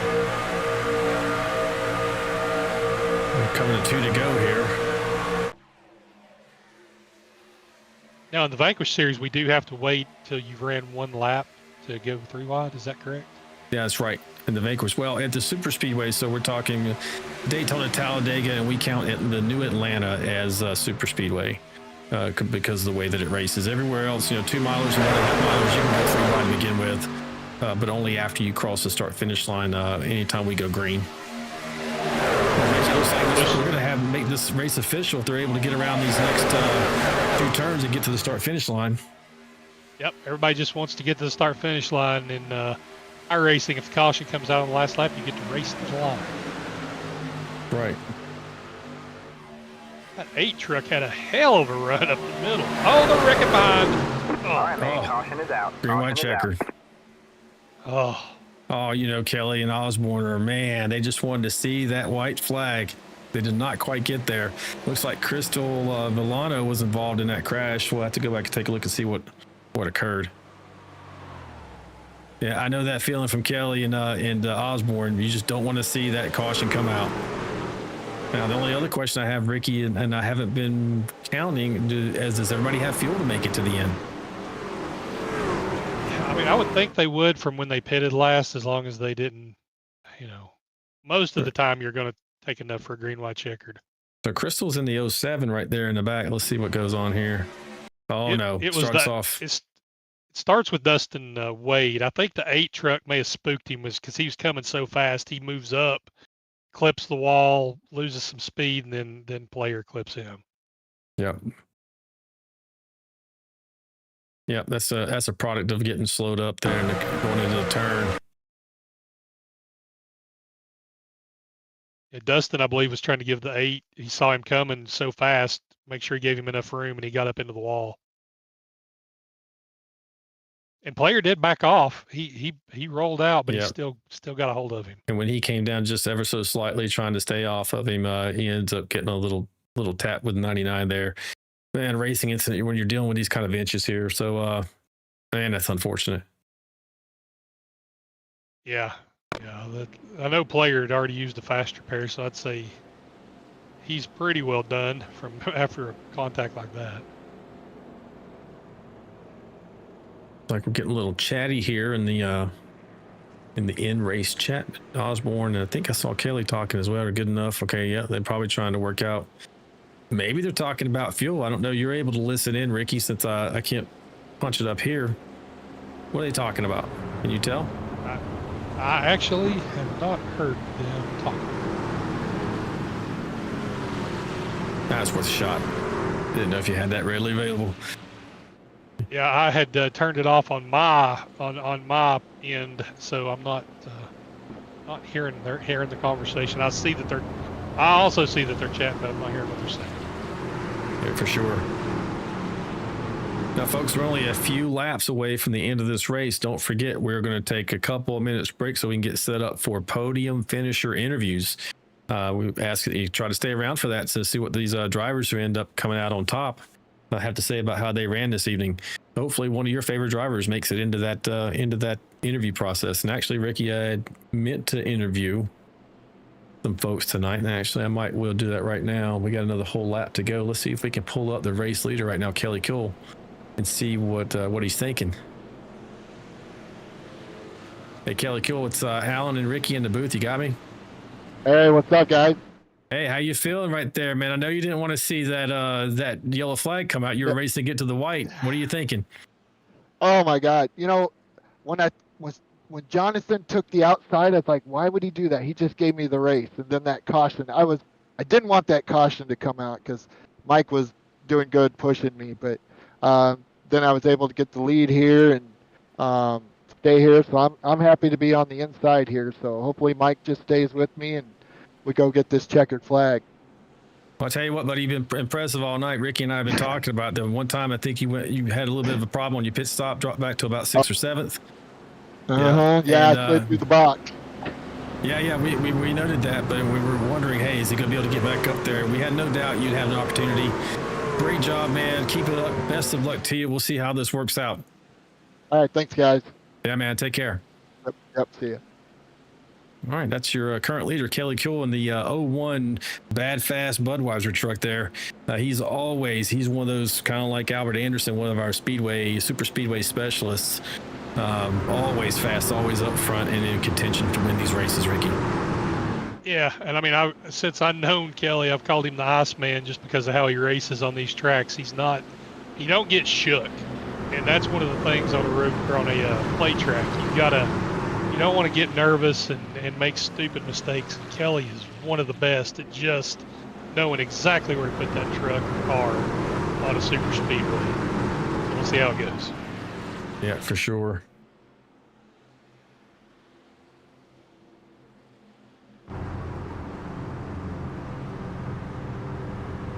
So they only get one opportunity at this green white checker. So if they're able to get around at least one lap, even if they throws the caution at that point, iRacing will let them race to the finish.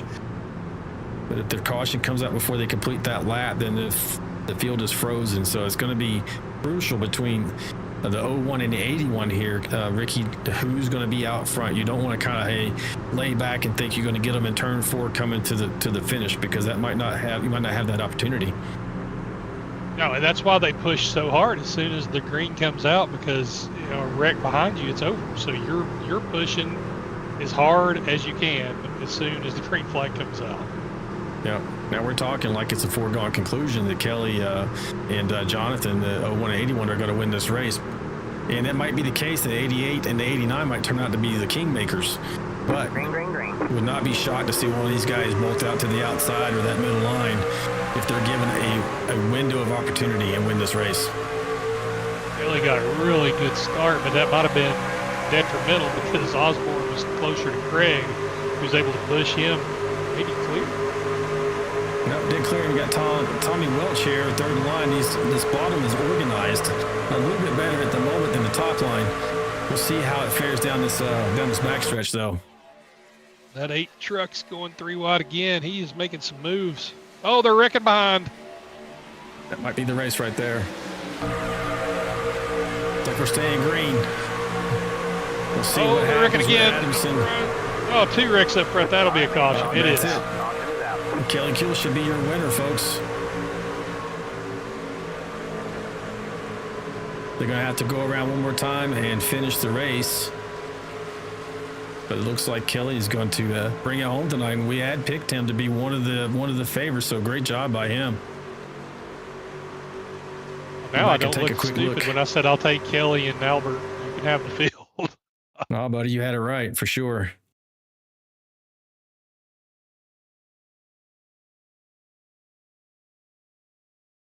Let's see what goes on here.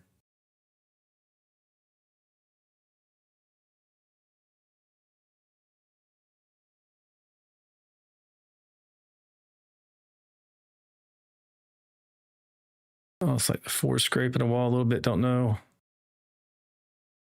Yep, that's kind of where it started. 4 scrapes the wall, and then he comes down as the 8 truck comes up a little bit. And a separate incident with the 81 up forward of that. Yeah, the 47 and the 81 looks like it may have been net code. Yep, definitely could have been. There was another wreck behind. There was probably like 4 wrecks on the last restart there, and those last 2 is what brought the caution out. So this looks like it's going to be your finish. It looks like your top 3 is going to be Kelly Kuehl, Mike Adamson, and Tommy Welch. Be your podium finishers here as we come to end this race under a caution. As I mentioned, folks, we're going to take a quick break after they cross the line here to get set up for our podium interviews. Please hang out. Don't go anywhere.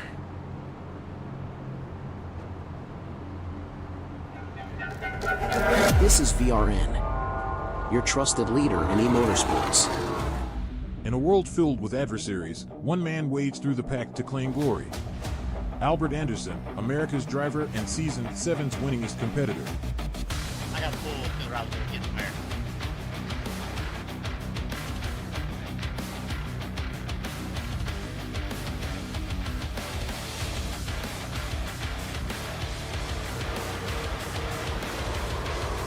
What the hell?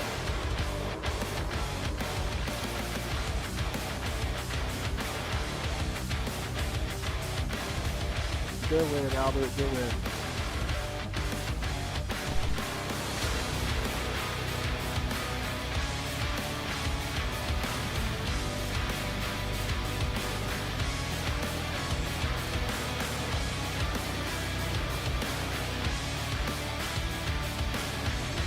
Boy, Albert, good win, dude.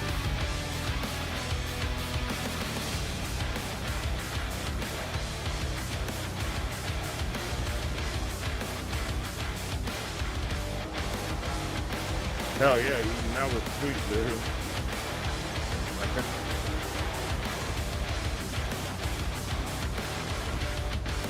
Damn, Albert, good job, buddy. That was freaking close.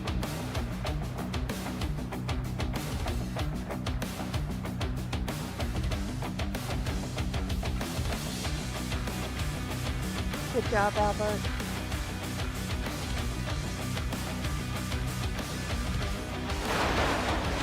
We're still doing no 3 wide on the restart, right?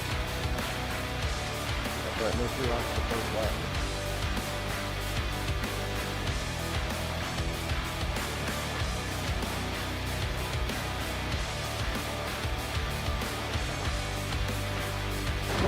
He did.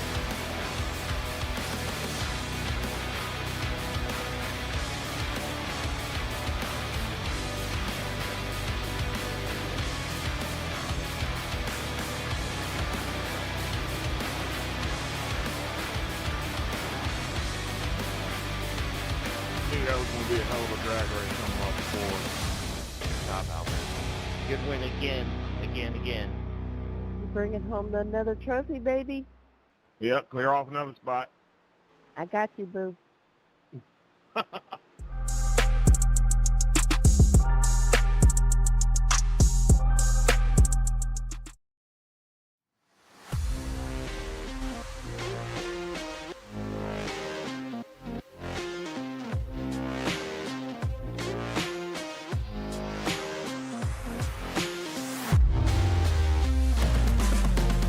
All right, ladies and gentlemen, welcome back from the break. We're going to pull up our podium finishers tonight. Your winner was Kelly Kuehl.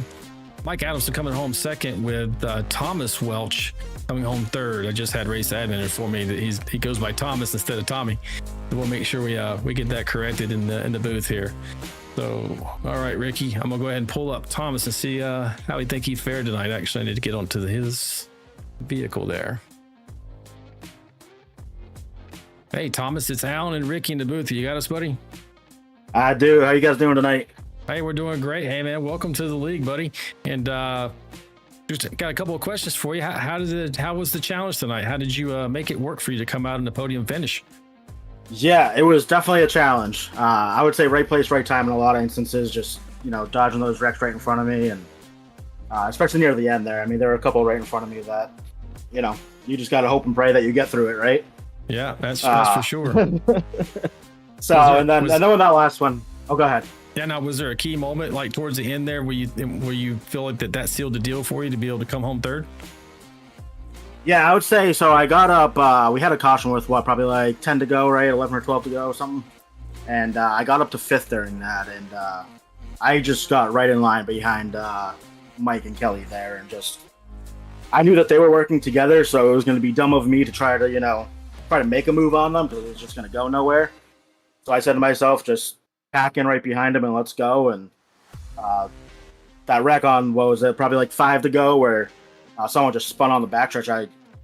Not gonna lie, I puckered up a little bit, but once that happened, we got through that. It was clear sailing after that. I mean, just follow those guys and they'll bring me to the promised land. Nah, man, you got that Major Mellon Chevy in the wind there. Great job. Ricky, you got any questions for our third place finisher? Thomas, good job tonight here. Bringing it home in third. It's always tough to do good at play tracks, and I know you're not used to a lot of these guys. So, what kind of challenges did you face? Knowing that you're racing against a group of guys that's been racing together for 5 years. What kind of uphill battle is that? Yeah, no, that is definitely a challenge. Just learning people's tendencies, right? Like, there's another league that I'm a part of that I've, been a part of for say like 3-4 years now. And you just know everybody's tendencies, right? You know who's going to be aggressive, you know who's going to take it 3 wide, and who you can go with, who you can't go with, and everything like that. And this one there's a couple familiar faces, but overall I'm just trying to learn who's like that, right? And I luckily knew, like, I've raced with Mike before in another league, and I knew that he was, he knows how to stick it up there at the front of these tracks. So, really just learning people's tendencies and who wants to go, who wants to sit back. Yeah, and I'll also give you credit for the paint scheme. I paint some myself, and I love those wild paint schemes. Alan can tell you that, and that Major Mellon definitely sticks out. Every single car. The only one right now, I not on the Cup car, but I try every single car, a fashionable Mountain Dew car, because they can be wild sometimes. Yeah, good job, buddy. Yeah, Thank Thomas. You. So great job. Do you have any shout outs for teams, sponsors, fans, family? Yeah, no, just honestly, shout out Chris Klein and John there. We really worked together well tonight, especially near the end. John and I just, kind of stuck it up there near the front, and we were both in each lane, so we could kind of control them. And even though we were a couple rows back, but we could kind of control the people behind us. So shout out to them, and hey, look forward to next week. Well, buddy, we appreciate the fact that you racing with us, and we hope to see you up on the podium again. Good race tonight, buddy. Thank you. You guys have a good one, and thank you for the broadcast as well. Yep, you too. All right, we're going to move on up to your second place finisher, Mike Adamson. Pull him in the booth here. Hey, Mike Adamson, it's Alan and Ricky in the booth. You got me, buddy? Absolutely. Hey, man, running strong up front all night, it seemed like. Come home second, just one short of where you wanted to be. How'd the evening go for you from your perspective? Couldn't have gone any better if you ask me. I mean, up front all night. I made one minor mistake going into the pits that one cycle. I got too close to the wall, and I lost touch with the first 3 trucks. But thanks to a late caution there that came out, drew me right back to them. Yeah, Ricky and I were talking before the race and kind of keying in on who we thought was going to be up front battling for this win, and your name was definitely in the conversation. So you made us look like geniuses between you and Kelly Kill being up there 1-2, buddy, because I had both of your names on our bingo cards. So was there a key moment, in strategy? I think you kind of mentioned it, maybe a little fortunate there, being able to get that caution, that timely caution. But as far as the strategy all night, kind of what were you going for?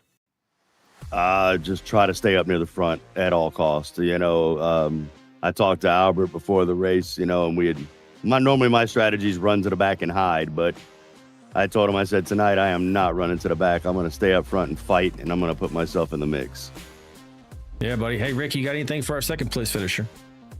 Well, Mike, we were talking there during the race toward the end when you was running up front. Said, you called your shot in the chat, and you almost pulled it off. You called it out, and you just come up one short. But, buddy, you ran good all night, and that 88 looks good up front. Absolutely. Thank you, Ricky. Yeah, I was dedicated to Kelly at one point. I didn't want to say it on the radio because we're on separate teams, but I was going to holler at him and say, hey, Kelly, I got a motor for you. So, just finish it out. And then, last second there, I could have made a move at the end to pass him right before that caution came out, but I didn't. I stayed committed to Kelly. Well, hey, Mike, man, hell of a run, man. You were strong all night up there, contending for this win. Came up one spot short, but I'm sure we're going to see you on the podium and probably the winner's circle pretty soon here. Before we let you go, do you have any shout-outs for teams, sponsors, fans, or family? Absolutely. I thank my wife, as always. Without her support, I don't do what I do. I thank all my kids, Dale, Lane, Taylor, Riley, all the guys back at the shop. They watch me, support me every week. Andrew, Team Phoenix. We came home 2nd and 6th tonight. Very, very happy with that. Well, hey man, good to see you on the podium. I look forward to seeing you next week in Vegas. Congratulations again, and we'll see you next week. Absolutely, guys. Have a good night. Wonderful broadcast. Thanks, you. Thanks, buddy. All right, that was your second place finisher. Now we're going to move on to prime time, Mr. Kelly Cool, who brought it home in first place. Hey, Kelly, it's Alan and Ricky in the booth, man. You got me, buddy? Hey, I got you guys. Hey, what a race. You and I talked a little bit at the beginning there. I told you, I thought you were going to be strong in this style of racing, this style of a league, and you did not disappoint. Both Ricky and I had you on our bingo cards as we were entering as to who was going to be up front contending for the win and likely to be able to pull it off, and you did not disappoint, buddy. How did you adapt to the conditions? I know you had a little bit of adversity in the middle. When I say adversity, you dropped back to 7th. But what was your strategy for the race, as far as trying to keep the truck clean and everything? Well, first off, I was surprised that I got a pole. With these guys, I don't know what they're doing, but when I ended up on pole, I was like, all right, this is great. You know how it's been in the past. I always been starting here in the middle, and it doesn't always work out for me sometimes. But my strategy was just to try to stay up front and not blow the truck up. And then when those couple of cautions came out, what happened is I slid through the pit. I think it was twice, and that really got me stuck back there in 7th. And I was like, it was difficult to get around some guys, but having some, being able to work with a couple of guys out there, and Mike Adamson, we worked really good together tonight. Thank him for what he did, and wish we could have finished under a green flag instead of the yellow flag, but win's a win, right? Pick them how you can get them, buddy. And Mike actually mentioned how well you guys were working together and everything. But kind of what was going to that last restart, what was going through your mind? Maybe back it up even further when you saw that caution come out in an opportune moment. I know we kind of pulled you up and talked to you about it at the moment, but what were you thinking? Well, when Jonathan took that restart and he picked the outside, I was just like, what's going on here? And in my mind, I was like, all right, cool. I just won the race. Because I knew Mike wasn't going to go anywhere. I figured if he had an opportunity, if it was going to be that much racing and all that side by side, I knew he was going to stick with me. And then that last caution came out, and I'm like, all right. And I saw Mike was going to restart behind me, and I knew these trucks, we could go 3-4 laps, bumper to bumper, not lift. And so I wasn't too nervous about that, unless I got turned. Then you know how that is. Yeah, for sure. Ricky, what do you got for our first place finisher tonight? Kelly, it's a great job, but I've got to ask you though, what's it like to wake up in the morning and just piss excellence? Because you are the man. I was thinking that right too. I was like, God, it's Daytona. I was all excited all day today. I was like, all right, let's see if I can get the old W tonight. Again, I wish I could have done it under green flag. I think that would have been a good finish for everyone. But under caution, that works too. Well, in all seriousness, I did want to ask you on that last restart on the green-white checkered. It's important to stay out front because the caution could come out, but it almost looked like you got too good of a restart. I was worried that you had maybe got out a little bit too far. Did you think that in your mirror? I did. I was sitting there and I was like, wasn't for sure when I know a lot of the guys have been restarting towards the end of the restart zone, and I wanted to just change it up a little bit. And when I saw I got out there in front of Mike a little bit, I kind of put the brakes on so he could catch up to me because I didn't want to get out there too far. Yeah, man, good job tonight. Like I said, you're the man on super speedways. Hey, thanks guys, appreciate it. Yeah, hey Kelly, you mentioned that you took the pole and you brought it home in first place. What a great race, and you are the first winner of the Vanquish Speedway Series. Man, that's pretty awesome if you ask me. So in wrapping it up here, do you have any shout outs for teams, sponsors, fans, or family? Yeah, shout out to you and Ricky for the comment. This is exciting. The first broadcast here for Vanquish Series. I know you and Lori put in a lot of work, and Ricky getting this thing going, so I appreciate that. And, again, can't wait to watch the broadcast, see what it's like, and thank my teammates. I don't know where Dave finished. Where'd he finish? Oh, he finished 4th. Yeah, he did Good well job tonight. for him. Yeah. Almost got on the podium. good A finish. nice double podium for you guys. Yeah, right. Vigilante 4th. Here we go. Yeah, Yeah, shout out Right. to Jillian. She supports me in this, so thank you. But yeah, it was a good night. Well, hey, Kelly, congratulations again, man. You definitely earned it. You were up there all night vying for this win, pushing people like we've seen you do so many times in the past and like no other driver I've seen. So you earned it. You were able to get out there to the first place finish. Good job, man, and congratulations. All right. Thanks, guys. All right, we'll see you next week. Yep. See ya.